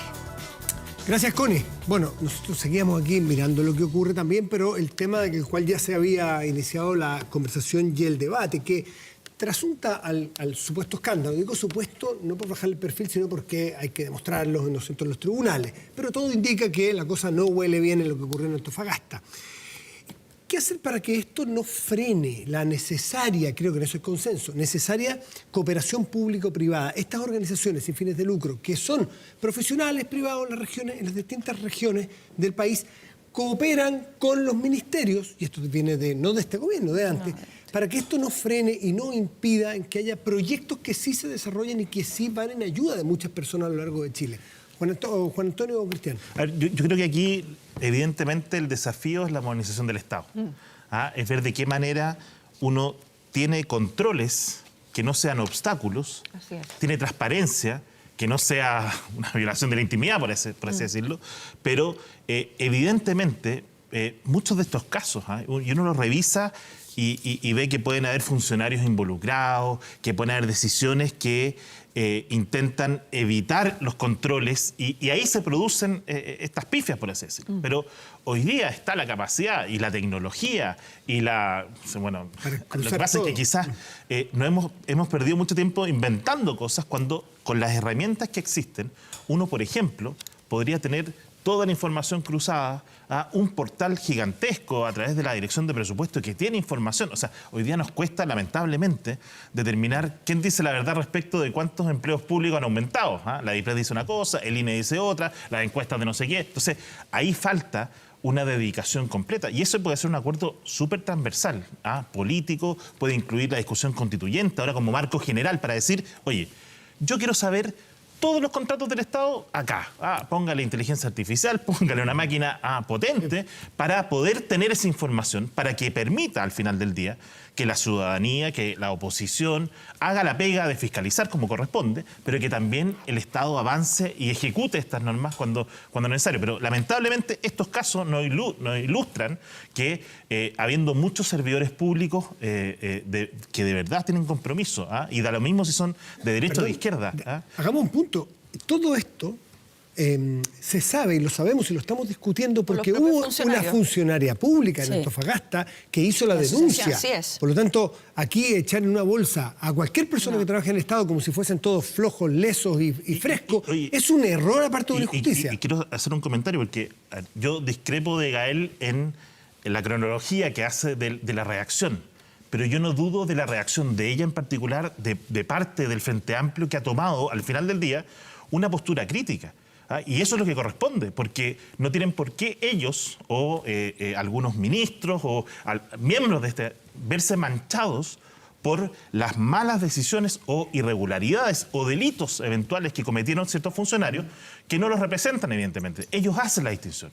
Yo discrepo de la cronología porque siento que se proceden las cosas después. No, en los minutos que nos quedan quiero poner un tema que también subyace a cuando pase la emergencia, que es la reforma tributaria. Porque la reforma tributaria es para atraer más recursos al Estado. En la semana donde hemos visto que al menos en Antofagasta se despilfarran cientos de millones de pesos y a lo mejor en otras partes, entonces uno dice, bueno, ¿el Estado necesita más plata o primero hay que ver cómo se está gastando la plata? Ese tema ya se instaló. Natalia. A ver, yo creo que son dos cosas en paralelo. Creo que la reforma, el pacto fiscal, porque ojo, no estamos hablando solo de cómo recaudamos más. Esta propuesta de pacto fiscal implica y lleva además transparencia en el gasto y una serie de adecuaciones a lo que estamos hablando acá. De modo que se asume que hay una necesidad de transparentar el uso de recursos. Y porque tenemos tremendas deudas sociales que con los dineros regulares, aún haciendo ajustes, sería imposible de sustentar. Entonces yo creo que son conversaciones que se tienen que dar en miradas paralelas. Creo que no es bueno que la oposición plantee, mire, como acá hubo malversación de 400 millones, no se entiende la reforma o el pacto tributario. Creo que esperemos a que haya un proyecto y debatamos en rigor sobre ese proyecto. Porque creo que la PGU subirla a 250.000 pesos o poder financiar aspectos importantes del sistema de seguridad social no pasan por solo ajustar gastos, aunque eso es necesario. Y creo que es un buen espacio para tener un compromiso de esas características en función de modernización del Estado. Yo creo que el gobierno estaría tremendamente abierto a una conversación un poquito más profunda sobre ese tema. Bueno, Antonio, este tema pega fuerte en la actualidad. A ver, primero yo creo que hay que terminar con un eufemismo, a mi entender. El famoso pacto fiscal. Esto es una reforma tributaria con otro nombre. Eso es lo que estamos hablando. Porque el pacto fiscal o la reforma tributaria con otro nombre no habla prácticamente nada de crecimiento, no habla prácticamente nada de inversión, no habla nada de generación de empleo, sobre todo hoy día que las más perjudicadas son nuevamente las mujeres con el desempleo, sino que simplemente de cómo traemos más plata y cómo recaudamos más. Y al final eso termina afectando en el crecimiento, en el empleo, en la inversión. Entonces, no nos digan a nosotros, después de que hemos visto no solamente sino que ya reiterados casos de mal uso de los recursos públicos, ¿cómo podemos recaudar más? Hagamos un esfuerzo, y lo planteé al inicio del programa. Tiene que haber reasignaciones presupuestarias importantes. Tiene que utilizarse de mejor forma las miles de millones de dólares que están entrando por el litio. Entonces, esas son las oportunidades que tenemos ahora. Entonces, cuando lo que se hace es pretender echarle la culpa de todos los males a una reforma tributaria, es porque el gobierno, en su primera parte, decía que si ganaba el rechazo, el gobierno perdía el programa, ganó el rechazo. Si se le caía el financiamiento a través de la reforma tributaria, no podían implementar sus políticas sociales, se les cayó la reforma tributaria. Y va a seguir pasando hasta que no entendamos, hasta que no entienda el gobierno, que lo importante aquí es crecimiento, empleo, inversión. Digámosle a la gente que puede salir a hacer la pega, a trabajar. Ya le hemos aumentado la rebaja de impuestos para las pymes. Me parece fundamental. Avancemos en esa lógica y sobre todo, y con esto termino, sí, en utilizar bien los recursos. La gente está hasta acá del despilfarro. Sí. Bueno, la discusión sobre pacto fiscal, que ahí me dicen que no es, dice Juan Antonio, que no es eso, sino que es la reforma tributaria. Pero pacto fiscal, ¿qué se ha llamado? Es una invitación a dialogar sobre la eficiencia en el gasto público, sobre las medidas que podemos también tener en materia de crecimiento económico, que se ha dialogado con las pymes, se ha avanzado en un acuerdo que va a incorporar esos elementos. Si tú hablas de los recursos del litio, esos son recursos que tenemos hoy, pero no van a ser recursos permanentes para mañana, ¿cierto? Depende también de cómo vaya ese derrotero. Litio, que eso es perder 10 años. Al contrario, eso es poder tener, y de hecho de eso hemos estado hablando, de una estrategia nacional del litio en donde el Estado tenga un rol más allá de lo que tiene hoy día para también tener una recaudación mayor. Y de lo otro que creo que es sumamente importante, dentro de la reforma tributaria había un punto que era fundamental respecto a la recaudación, que era el combate a la evasión, es decir, a quienes no pagan los impuestos que deberían pagar por ley. Y de eso se supone que estábamos todos de acuerdo. Pero al momento de votar en la Comisión de Hacienda rechazaron las herramientas que le permitía al Servicio de Impuestos Internos, la derecha, poder fiscalizar. Pongámonos de acuerdo. Yo creo que cerrarle con un portazo en la cara a la ciudadanía necesidades que son reales, que no son inventadas, PGU, el tema de los hospitales y tantas otras más, nos invita a poder tomar esa responsabilidad. Nos vamos a despedir y le vamos a dejar anotado pendiente a Cristian Valenzuela, porque tenemos que cerrar. Mañana de 8 a 10 de la mañana voy a estar. Otros días va a terminar usted. Cristian Valenzuela, muchísimas gracias. Juan Antonio Coloma, Gael Yemans. Muchas y gracias. Natalia Gentile. Muchísimas gracias. Y bueno, les quiero hablar de Toyota Fortner, amplio espacio con 3 corridas de asientos, sistema de seguridad Toyota Safety Sense, motor de hasta 201 HP y mucho más. Toyota Fortner, siempre hay espacio para la aventura. Encuéntralo en toyota.cl. Hacemos una pausa y ya volvemos. Espérenos.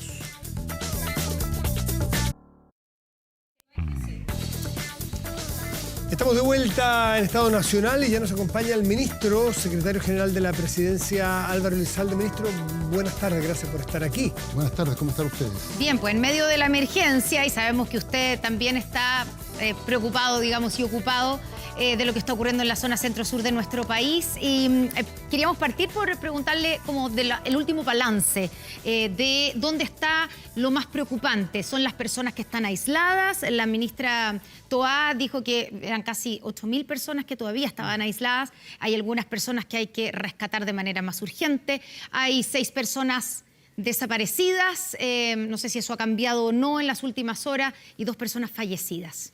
Bueno, en primer lugar yo quisiera enviar un saludo a todos que nos ven a través de la pantalla y que han tenido que enfrentar estos temporales que han generado tanto daño, a todas las regiones afectadas, de Valparaíso al sur, y especialmente a la región a la cual pertenezco, que es la región del Maule, que ha sido una de las más golpeadas. Claramente. Y respecto de las cifras, bueno, son las cifras que se han entregado por parte de la ministra del Interior. En esto yo soy muy responsable porque cuando hay una emergencia tiene que haber una vocería única. Y la vocería única corresponde al COGRID, que es el comité que precisamente recopila todos estos antecedentes, ya sea la ministra del Interior o el subsecretario del Interior dan a conocer los datos. Pero efectivamente los datos últimos actualizados hablan de casi 8.000 personas que están aisladas. Es una situación especialmente preocupante. 6 personas desaparecidas, 2 personas muertas, fallecidas lamentablemente. Y hay una especial preocupación por lo que está aconteciendo de O'Higgins hacia el sur. La situación en Santiago está un poco mejor. Efectivamente no fue necesario el corte de agua. Eso no significa que hay que tener un consumo responsable. Sí. Mientras se vuelven a llenar los sistemas para proceder a la provisión del servicio de agua potable, pero obviamente hay un daño significativo de O'Higgins hacia el sur, y por eso los ministros están desplegados en el terreno, están visitando las distintas regiones, tal como se hizo para los incendios, con el objeto de coordinar de mejor forma todas las iniciativas que se están desarrollando. En primer lugar, para enfrentar la emergencia y después en lo que corresponda a la reconstrucción. Eso es muy importante. De hecho, el presidente de la República anoche hizo mención, si no me equivoco, más de una vez en un punto en que cuando uno está viéndolo en su casa, y le pasará a todos, es la preocupación de fondo. Es decir, ahora está el presidente, ahora están los ministros, ahora está todo el despliegue de la prensa, pero después se va la prensa, se va el ministro, se va el presidente.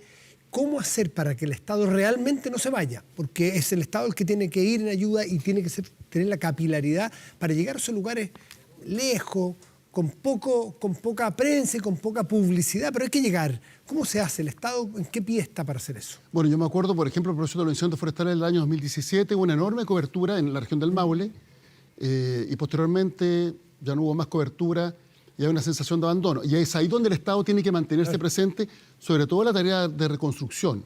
Por eso, para los incendios se nombró una persona que tiene una tarea especial, que es precisamente hacerse cargo de la reconstrucción, y en los próximos días va a haber todas las coordinaciones necesarias para hacernos cargo de esta segunda etapa. ¿También va a haber un delegado especial? ¿O el detalle específico se anunciará. No obstante, ya el ministro Jackson, después de conversar con el presidente, ha anunciado que se va a implementar una metodología similar respecto de la reconstrucción de viviendas que se realizó con motivo de los incendios que se produjeron en el verano pasado. Eso significa, porque ahí lo que se hizo fue un bono que se entregaba, digamos, dependiendo del daño de la casa, ¿cierto? Aquí entonces, porque aquí hay casas que están completamente destruidas, pero hay casas que están anegadas, digamos, las situaciones son bien diferentes.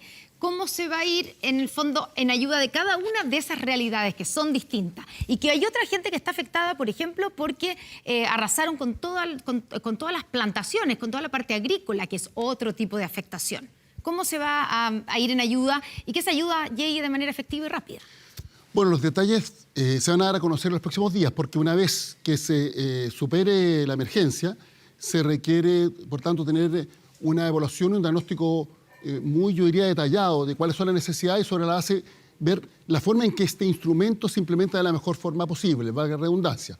No obstante, la declaración y la voluntad del gobierno es avanzar en un sentido similar a lo que ocurrió con los incendios y eso se va a cumplir. Mire, estamos mostrando la imagen, lo que es Licantén. En vivo, es en este momento. Sí, pues ahí estaba está. peor. Nuestro periodista en bote. En bote está recorriendo. Está recorriendo las allí. calles, ahí vemos, claro, digamos, bomba de benzina. Licantén, que es una de las comunas que tiene una de las arquitecturas coloniales más relevantes de nuestro país, ya fue muy golpeada en el terremoto del 2010. Sí, claro. Sí. Y si bien hubo un esfuerzo por reconstruir fachadas similares, bueno, se perdió parte importante del patrimonio arquitectónico, histórico que había en esa zona. Y ahora está muy golpeado por esta inundación. Claro, ahí uno ve que la gente está bajo el agua. ¿Qué le diga? Conmueve porque es la región a la cual yo representé en el Senado de la República hasta hace muy poco. Y ministro, no se puede hacer, estoy pensando en Licantén, pero también en otras, en Coltauco estaba bastante parecido.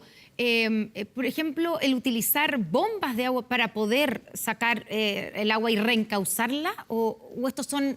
Prefiero que sobre eso se pronuncien los expertos, los ingenieros que están a cargo de esta tarea, más que yo estar dando un consejo que no necesariamente es el más pertinente. Sí creo que es importante destacar que se ha creado una nueva institucionalidad para enfrentar la emergencia. ¿Está dando el ancho Senapred? Aquí hay que distinguir, porque efectivamente... Porque esa es la nueva institucionalidad. Sí, yo creo que efectivamente es de un estándar superior a lo que teníamos históricamente. Con la ONEMI. Y de hecho lo vimos particularmente en la región metropolitana. Pero cada vez que se encuentra una emergencia, más tiene que haber una evaluación para desarrollar inversiones que eviten que este tipo de hechos vuelvan a producirse en el futuro, entendiendo que estas catástrofes naturales no son inevitables, pero se puede minimizar el impacto. Doy un ejemplo, la inversión que se hizo para el suministro de agua potable. De no haber existido esa inversión en la última década, se habría cortado el agua hace ya varios días atrás. Después de 4 horas, como era antiguamente la autonomía, hoy día son 36. Entonces hay un aprendizaje e incluso se proyectan inversiones para que la autonomía no sea de 36 horas, sino que de 48. Y eso tiene que ir ampliándose. Por lo mismo, en las otras regiones tiene que hacerse una evaluación, entendiendo que con el calentamiento global, con el cambio climático, este tipo de eventos lamentablemente van a tender a repetirse. Desde el año 93, que no llovía en la cordillera y en la precordillera con esta temperatura, porque lo lógico es que ahí caiga nieve. Ese fue el problema de este frente. Y al llover se produce este frente. Similar a lo que ocurrió en el segundo gobierno de la presidenta Bachelet en el norte, con el aluvión que se produjo en la región de Atacama y la región de Antofagasta. Entonces, hay cambio climático que nos está afectando y eso requiere, obviamente, elevar los estándares de las obras que minimicen los impactos que puedan tener este tipo de... Estábamos viendo ahí el hospital, el hospital de Licantén completamente también inundado. Ahí hay más, digamos, problemas, no solamente las casas, los negocios, porque también infraestructura pública importante. La verdad es que conmueve especialmente la imagen de Licantén, como le digo, porque la conozco. me ha tocado estar muchas veces ahí y me imagino, tengo muchos amigos de esa comuna y me imagino lo que están viviendo. De hecho, hablé con uno y voy a llamar a otros porque siempre hay un factor humano del cual no hay que olvidarse. La verdad es que conmueve lo que está ahí aconteciendo. Lo importante es que la ayuda llegue rápido y sobre todo que una vez que se supere la emergencia se realice la reconstrucción con un alto estándar. A usted le toca un trabajo político de coordinación entre dos poderes del Estado, que es con el Congreso Nacional. Y de allí quiero descolgarme con una frase del presidente de la República anoche, a no aprovecharse, no ser aprovechamiento político de toda la tragedia y el drama que está ocurriendo. ¿A usted le parece que eso hoy día se ha producido y quién está aprovechándose políticamente de esto? A ver, yo creo que lamentablemente cuando se produce este tipo de situaciones nos falta quienes tratan de sacar provecho político, pero lo importante aquí es actuar con responsabilidad, porque lo importante aquí no son las peleas entre los partidos, o entre las bancadas, o entre parlamentarios, o de los parlamentarios con el gobierno, sino que cómo garantizamos que las respuestas del Estado lleguen de la mejor forma posible. En Chile existe una institucionalidad. La primera respuesta en el territorio es de los municipios, y por eso toda la podríamos decir, institucionalidad de emergencia lo que hace es coordinar los esfuerzos que desarrollan los municipios, los gobiernos regionales y el gobierno nacional. Y esto también vinculado con el sector privado. Cuando hay empresas, por ejemplo, que tienen algún tipo de tarea, como lo que ocurre, por ejemplo, con la sanitaria a propósito del suministro de agua en Santiago. Y ha habido reuniones de coordinación durante todos estos días para ir adoptando medidas de manera tal de avisar a la gente oportunamente qué medidas debe tomar. Por ejemplo, la evacuación, por ejemplo, el consumo responsable de agua potable, y podríamos citar otros ejemplos más. Yo creo que, insisto, tenemos una institucionalidad que es mejor que lo que había, pero siempre debe ir perfeccionándose, porque somos un país que enfrenta periódicamente este tipo de catástrofes y por eso necesitamos ir aprendiendo esta lección. Ministro, el presidente fue súper claro, le dijo, le digo a los parlamentarios que basta de buscar provecho político en medio de las catástrofes cuando hay gente sufriendo. Sacar provecho político a partir de la tragedia es de una pequeñez tremenda. ¿A quién le está hablando el presidente? Yo creo que ¿Quiénes son esos parlamentarios? Se refiere a quienes especialmente fueron críticos respecto del viaje del presidente, que había sido planificado con mucho tiempo. De hecho, el presidente suspendió su visita. ¿Y no fue un error haber ido a la Antártica justamente cuando estaba empezando un sistema frontal que se veía y se había discutido hace varios días, que es con harta anticipación? Claro, no los 5 meses de organización del viaje a la Antártica, pero se sabía que venía un sistema frontal fuerte, que estaba lloviendo en la cordillera, estaba empezando a haber problemas serios en la región metropolitana. ¿No fue un error político, pero sobre este punto, que el presidente haya continuado con su viaje? Sobre este punto, le quiero ser bien claro, el presidente estuvo en permanente contacto e informado de lo que estaba aconteciendo, incluso instruyendo determinadas medidas en su condición de presidente de la República. Hoy día la tecnología eso lo permite. Sí, pero hay una cosa que es la presencia y la conexión de la primera autoridad del país, que es el presidente de la República, de estar donde está la tragedia en este momento y los problemas de este momento. Bueno, porque volvió, pues, ministro. Yo le pregunto si no fue un error haber continuado, cuando paró en Magallanes, haber continuado a la Antártica, porque igual tuvo que devolverse. Le insisto, a mí lo que me parece que es inaceptable es que se pretenda sacar provecho político, porque si hubiera una crítica a cómo funcionó la institucionalidad a propósito del viaje, podría tener sentido, pero eso no es así. O sea, la institucionalidad funcionó, se desarrollaron las reuniones respectivas por quienes forman parte del COCRIT, eso está establecido por ley, el presidente de la República se mantuvo permanentemente informado, es más, yo me contacté con él a propósito de temas de mi cartera que no tienen que ver con la emergencia y respecto de determinadas decisiones que tenía que tomar él, y eso se mantuvo en forma. Y una vez que volvió a la Antártica, volvió en forma inmediata porque efectivamente podía visitar las zonas para efectos de monitorear sobre todo lo que es la segunda etapa, que es la etapa de la reconstrucción. No fue un error, entonces. Esto se discutió cuando estaba pasando, porque me imagino que hay asesores, hay un entorno del presidente que le dice, ¿hay alguien que le dijo, tal vez, presidente, es mejor que se quede? ¿O no? ¿Está todo controlado y usted puede continuar con su viaje? Le insisto en lo que he señalado. La institucionalidad funcionó, el presidente estuvo informado, quien coordina para todos estos efectos las reuniones del COCRIT es la ministra del Interior con el subsecretario Monsalve. Yo mismo participé en unas reuniones que se realizaron en La Moneda, hay otras que se desarrollan en la sede de Senapred y se dispusieron todas las medidas para enfrentar la emergencia. Entonces, por eso creo que es inaceptable que se pretende sacar provecho político respecto de esta situación con la desgracia que ha afectado a las personas. Entonces, no fue un error. Creo haber sido suficientemente claro en mi respuesta. Ministro Elizalde, el contexto del caso Democracia Viva o Antofagasta o Seremía de Vivienda, todavía la prensa no le pone un nombre, pero sabemos a qué nos referimos, va a afectar indudablemente, ya está haciéndolo en algo que a usted le compete, que es lograr de alguna manera coordinar el trabajo con el Congreso para sacar adelante el pacto fiscal. ¿Y cuánto afecta este caso que aparentemente tiende a pensarse que hubo corrupción, malos manejos de plata? Ya hay, de hecho, subsecretarios que han salido del cargo. ¿Cuánto va a afectar y cuán viable es a estas alturas una reforma tributaria? Le pregunto, disculpe que problematice, pero ¿por qué debería afectar? Debería afectar porque cuando uno ve crítica política, decir, parece ser que no es plata lo que falta gestionarla mejor. Entonces, una reforma tributaria, para alguna parte de la oposición, hoy día no sería del todo necesaria, o al menos en la dimensión que estaba planteada originalmente, por eso. Bueno, ¿por qué le hago la pregunta? Porque me parece muy importante problematizar respecto de ese planteamiento.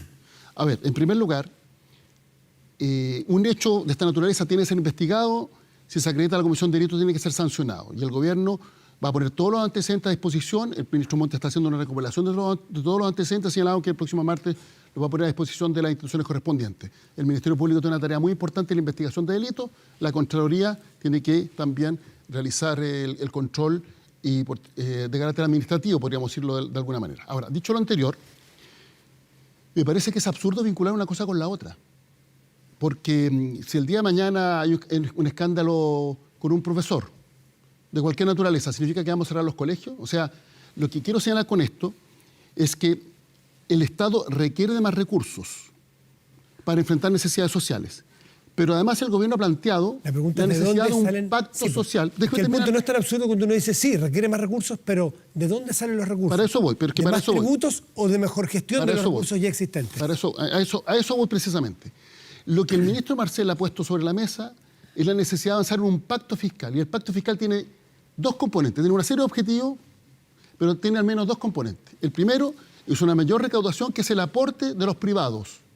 Y lo segundo es una mayor eficiencia del gasto público, que es el aporte del Estado. Y por eso hemos planteado la necesidad de avanzar en un pacto fiscal, no solo en una reforma tributaria. Un pacto fiscal que haga más eficiente la labor del Estado, que contribuya a la modernización del Estado, que sea de carácter integral. Y esa es la propuesta que el gobierno ha planteado. Entonces, con mayor razón, un debate, y por eso le preguntaba, porque más o menos sabía por dónde iba a ser su respuesta. Con mayor razón, hoy día tiene sentido un pacto fiscal, porque el pacto fiscal aborda los dos componentes. Por una parte, el aumento de la recaudación, pero por otro lado también la eficiencia. Entonces, siempre que sea más pacto que reforma, o sea, que sea más equilibrado de dónde provienen los recursos, y no necesariamente, que no es un tema solamente semántico, de reforma tributaria. No es sinónimo reforma tributaria. ¿Usted cree que hay que un poco archivar solo la reforma tributaria para dar pie a este pacto, ¿no? Se lo planteo también sobre eso de manera clara. La reforma tributaria es imprescindible, porque por la dimensión del desafío que hay en materia social, se requiere aumentar la recaudación. O sea, no basta solo medidas vinculadas a la eficiencia. Se requiere, por tanto, aumentar la recaudación con dos componentes: aumento de tributos, pero también con disminución de la evasión y la elusión. ¿Y de qué tarea estamos hablando? Estamos hablando, por ejemplo, de reducir las listas de espera. Estamos hablando de todo el desafío que hay en materia de seguridad. El presupuesto de seguridad en Chile estuvo literalmente estancado, incluso con leve disminución, y bajo este gobierno ha aumentado, y hay compromisos explícitos en ese sentido. Y podría citar otros ejemplos que están comprometidos respecto de lo que nos parece que es imprescindible financiar a través de este pacto fiscal, que, insisto, tiene un componente muy relevante, que es la reforma tributaria. Ya, pero usted dice, no se debieran relacionar los dos o conectar, ¿cierto? Sí. Los dos temas. Pero lamentablemente los parlamentarios de oposición a los que usted tiene que convencer también, ¿cierto?, de ese pacto tributario, ya lo relacionaron. usted puede decir que aprovechamiento político, lo que sea, pero ya lo relacionaron. Hubo acá, ¿cierto? Estuvo diputado, ¿cierto?, de la UDI, Juan Antonio Coloma, y dijo que evidentemente que no había ninguna posibilidad de aprobar nada de un pacto fiscal, sobre todo después de... ¿Y cuál es el argumento que usan? Se lo pongo sobre la mesa. Dicen, ¿cómo se piden más recursos? A través de una alza de impuestos, justo cuando aparece este caso donde se demuestra, aunque sea uno, pero no sabemos si solo uno, donde se demuestra que se traspasan millones y millones sin ningún control. O sea, la plata se gasta en temas que son además dedicados a la pobreza, a los campamentos, se gasta mal. Entonces, ¿cómo vamos además pedirle que aprueben estoy hablando de los parlamentarios de oposición, eso es lo que ellos dicen, que aprobemos que suban los impuestos y tener más recursos si no hay garantía de que se usen bien? Eso ya hicieron esa relación los parlamentarios de oposición. Entonces, ¿cómo los va a convencer usted de que salgan de esa postura para llevar adelante el pacto fiscal? Es más, hay personas que dicen y que aparecen hoy día en los diarios diciendo que con esto se terminó de enterrar la posibilidad del pacto fiscal con el ministro Marcel. Bueno, a mí me huele más a excusa que a una objeción de fondo. Porque, a ver, ¿de qué estamos hablando respecto de las necesidades de gasto? Y en esto yo quiero valorar que el presidente fue muy explícito en su mensaje el 1 de junio. Porque tiende a la transparencia democrática. Y señalar, queremos recursos y para qué. Y para ir dimensionando, aumento de la PGU, Plan Nacional de Cuidados, seguridad. Se han comprometido muchos recursos para seguridad y se necesita mucho en seguridad, para fortalecimiento institucional, para mejorar las capacidades operativas, para elevar los estándares de seguridad. Salud primaria y mental. Listas de espera. Listas de espera que implican eventualmente también contratar prestaciones al sector privado para disminuir las listas de espera. Y sala cuna universal. Esos son los ejemplos que ha dado el gobierno. Y por tanto, no estamos hablando de temas accesorios o secundarios, sino que de necesidades sentidas por parte de la ciudadanía que se tienen que abordar a través de un aumento de recaudación por una razón muy simple, porque gastos permanentes tienen que ir asociados a ingresos permanentes. En caso contrario, seríamos irresponsables desde el punto de vista fiscal, que es lo que aconteció en otros países de la región con las consecuencias económicas conocidas. Por tanto, nosotros creemos que en esto hay que actuar con un sentido básico de responsabilidad. Existen necesidades sociales, las que he mencionado. Esa necesidad implica que el Estado requiere más recursos y por razones cuantitativas, porque también esto hay que poner el número, no es suficiente con solo mejorar la gestión. Nos tenemos que ir a la pausa, pero quiero dejarle planteada una pregunta al ministro. Dígame.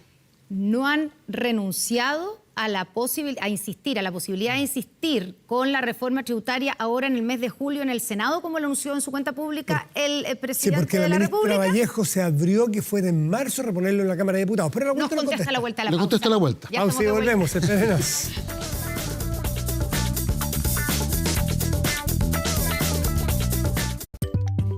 Ya volvemos con Estado Nacional, con el auspicio de Rexmas.com. Estamos con el ministro secretario general de la Presidencia, Álvaro Elizalde. Le habíamos dejado planteada la pregunta. Obviamente estamos con el foco también puesto en lo que está ocurriendo, ¿cierto?, en terreno, en las regiones de O'Higgins, en el Maule, en el Biobío, con el sistema frontal. La pregunta era... La ministra vocera de Gobierno, Camila Vallejo, se abrió esta semana la posibilidad de esperar a marzo para insistir en la Cámara de Diputados con una reforma tributaria distinta a la que fue rechazada en la misma Cámara de Diputados. Con esto, entonces, ¿renuncian a la posibilidad de insistir con el mismo proyecto de reforma tributaria en el Senado en julio, como anunció el presidente de la República en su cuenta pública?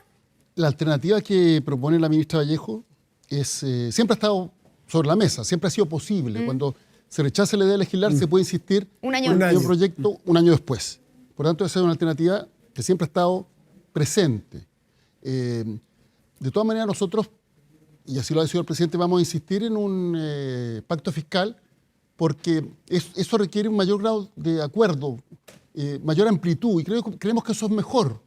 Obviamente que si... Pero necesita los 2/3. Por eso le digo, si se le da un portazo, vamos a tener que volver a la fórmula original. Usted es el responsable. Que tiene que ver con Depende con una quién llegue propuesta que usted. es mucho más...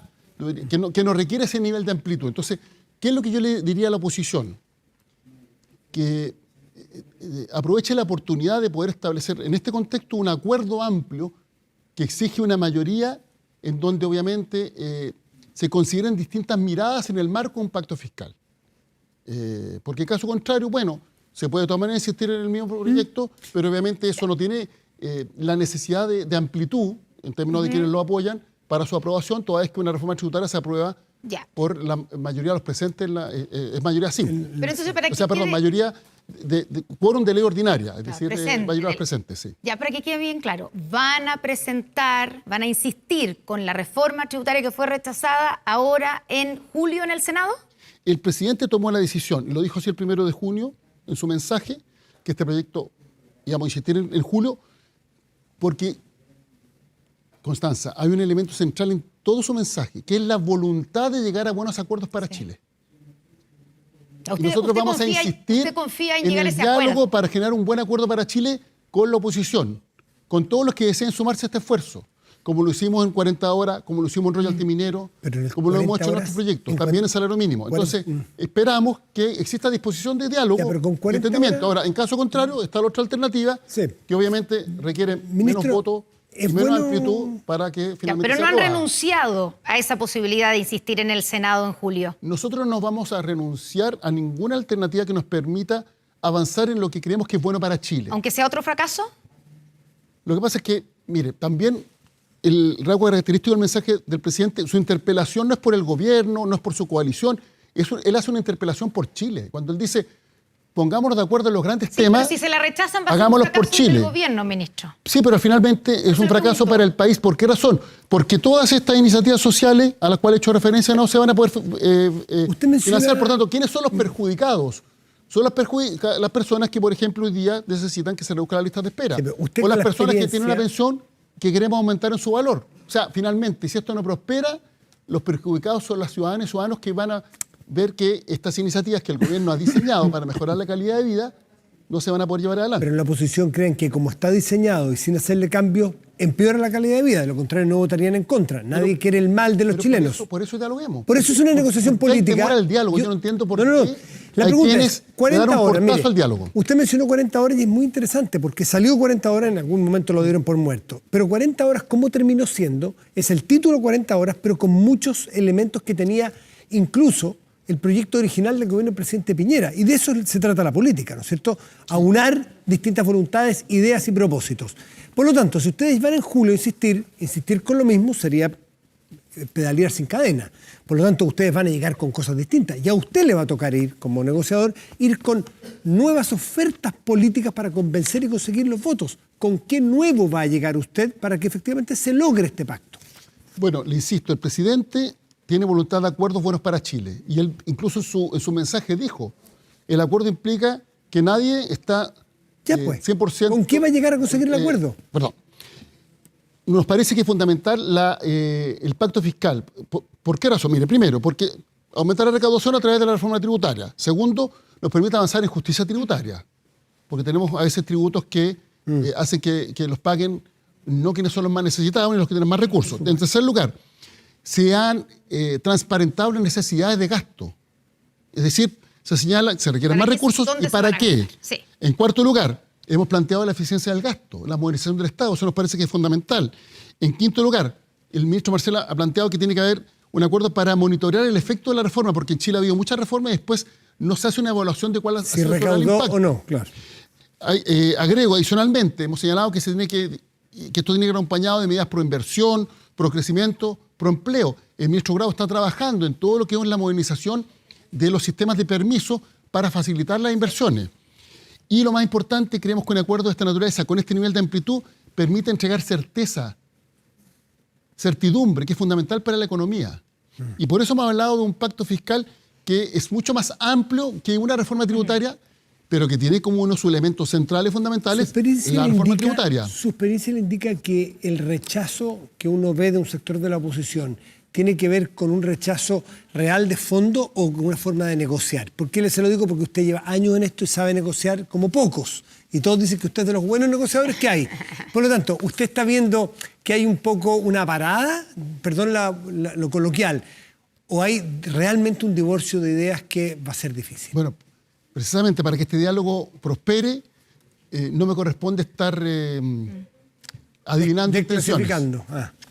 ¿Pero usted ve posibilidades? yo espero que así sea. Hay distintas alternativas, nosotros vamos a insistir en el diálogo y esperamos que se construya un buen acuerdo para Chile sobre la base de un pacto fiscal en los términos que he planteado. Creo que es una buena oportunidad también para la oposición, porque ellos tienen aprehensiones y es el momento entonces de hacer explícitas estas aprehensiones. Como se requiere 2/3 de los presentes en la sesión del Senado para que el proyecto continúe su tramitación, obviamente este es un acuerdo mucho más amplio que el que requiere una simple reforma tributaria. Y por tanto también creo que es una buena oportunidad para al menos los sectores de la oposición que están en una lógica constructiva, y espero que prime esa lógica constructiva. Ministro, se nos acaba el tiempo, quiero hacerle una pregunta. La renuncia de la subsecretaría de la Vivienda. ¿Por qué se le pide la renuncia? ¿Por haber conocido las irregularidades, las denuncias y no haber hecho nada, no haber abierto un sumario, por no haber advertido al ministro Montes? ¿Por qué? Bueno, los cargos de exclusiva confianza tienen esa naturaleza y por tanto el presidente puede pedir el cargo cuando estime conveniente. Ahora, de todas maneras, más que precisar la situación de la subsecretaria, sí quiero referirme al ministro Montes. A ver. Y el ministro Montes, la verdad es que ha tenido una labor muy diligente desde el momento en que tomó conocimiento de estos hechos. O sea, no lo supo nunca antes. Tomó conocimiento, pidió la renuncia al Ceremi, envió un grupo de expertos. ¿Inició un sumario administrativo? Envió al norte un grupo de personas de confianza para recabar antecedentes. Eso es muy importante. Después tomó la decisión de pedir la restitución de los fondos que no se han gastado y está en todo un proceso de recopilación que ha señalado que va a entregar a las instituciones que están a cargo de la investigación correspondiente. A mi entender, la investigación más relevante es la investigación que está llevando adelante el Ministerio Público. Y en esto el gobierno tiene una postura clara, que la expresó el presidente de la República. Estos hechos tienen que ser esclarecidos. Si se acreditan delitos, se tienen que aplicar sanciones penales. Es lo que corresponde ante hechos de esta naturaleza. El gobierno ha actuado sobre la base de principios que nos parece son fundamentales, que tienen relación con la probidad y la transparencia. Ministro Elizalde, muchísimas gracias por estar esta mañana aquí. Gracias a ustedes. Muy bien. Muchas gracias. Se nos va rápidamente el programa y vamos con las noticias. Por supuesto, estamos pendientes de la visita del presidente a la región de O'Higgins y de todo lo que está ocurriendo en la zona centro-sur. Muchas gracias por acompañarnos y que tengan una muy buena semana.